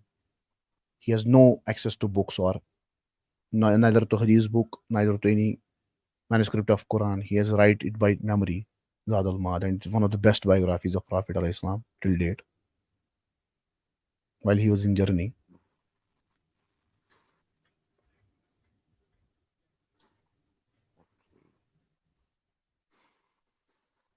Okay, brother. So it has been a long time. okay, inshallah, we will talk about this, and I hope that you Okay, will come brother. in the Friedrich Nietzsche stream, which I am going to shortly Yeah, do, yeah. Inshallah. Inshallah. inshallah. I'll be connected if I have the time, inshallah, brother. Okay. Okay, I will update its time before a few days, and it will be very important stream for us in our Western philosophy series, inshallah. I'll be there because I was very fascinated. I would not say But he fascinated, has but nothing to shocked offer. by his idea. Nietzsche, I was Yeah. actually expecting that Nietzsche has, some great ideas or he has something to offer. I think he has nothing to offer. He has only, he has supposed that he has assumed that Darwin's theory disproves God. This is one of the biggest blunder Nietzsche has done. Even Yeah. atheist doesn't believe this, that Darwin's theory disproves God. So he has assumed this and he has said now, because some people say he has literally denied God. Some people say no, he is not literally denying God, rather he's talking about the societal norms because people are not engaging God in their life anymore. So there are two interpretations because Nietzsche has many interpretations. There's no one interpretation of his work. Mm. And some people say that Nazis misrepresent Nietzsche. Some say no, they don't misrepresent him. He's a very controversial figure also. His books are not very clear what he wants to say or what his ideology was. There is no clarity on it, majority of his works. But there are some books that are famous, like the Spoke Zarathustra, in which he has presented the idea of a person who has, who is an existentialist like him. What should a man should do in his life? He has to talk about morals. He has to talk about, psychology of human beings. Apart from that, he has nothing to talk about in metaphysics rather than his relativism. He's It only will be a talk. great stream to look forward. Yeah, but I was hoping that it will be great. But he has nothing to offer. How can I engage with someone who has nothing? Because he has only Yeah. critique other philosophers till date. He has critiqued Socrates. He has critiqued Hegel. But he has nothing to offer himself. Obviously. Are you getting my point? He's just Yes. assumed that Darwin's theory had disproved God. Or some people say no, he has not assumed it. There are two interpretations of this. So after that, he has started criticizing the morality of Christianity. He is saying that what is the genealogy of morals? How does morals, the traditional concept of morality has to be changed. We have to reinvent the morals now. We have to go beyond good and evil. So not much interesting for philosophy from a philosophical viewpoint. But there is a philosopher who was present before Nietzsche named Dostoevsky. He was a theist Christian. So he's very good, you know. His works are very good. He is master in literature. He's considered master in the Russian literature. He has very famous novels, which very famous psychologists read, very famous philosophers read his novels. He has, he is not responding to Nietzsche because he doesn't know Nietzsche. But he has, his works automatically people say are responding to him. although he has come before Nietzsche. He was a philosopher, a writer, and we can't say he was a psychologist, but he has good knowledge of human psyche. From his works, it seems that he ponders over the human psyche very much. But inshallah, we will see what will, we can offer in the We'll see, stream. inshallah. But Nietzsche has only critiqued Christianity and the Christian religion out there. And Western people unfortunately think that Christianity is the only religion in the world. Yeah. So this is another problem. Okay, inshallah, we will meet inshallah again. Okay, brother. We'll meet, inshallah. God's will. Okay. Assalamu alaikum. Promise. Jazakallah.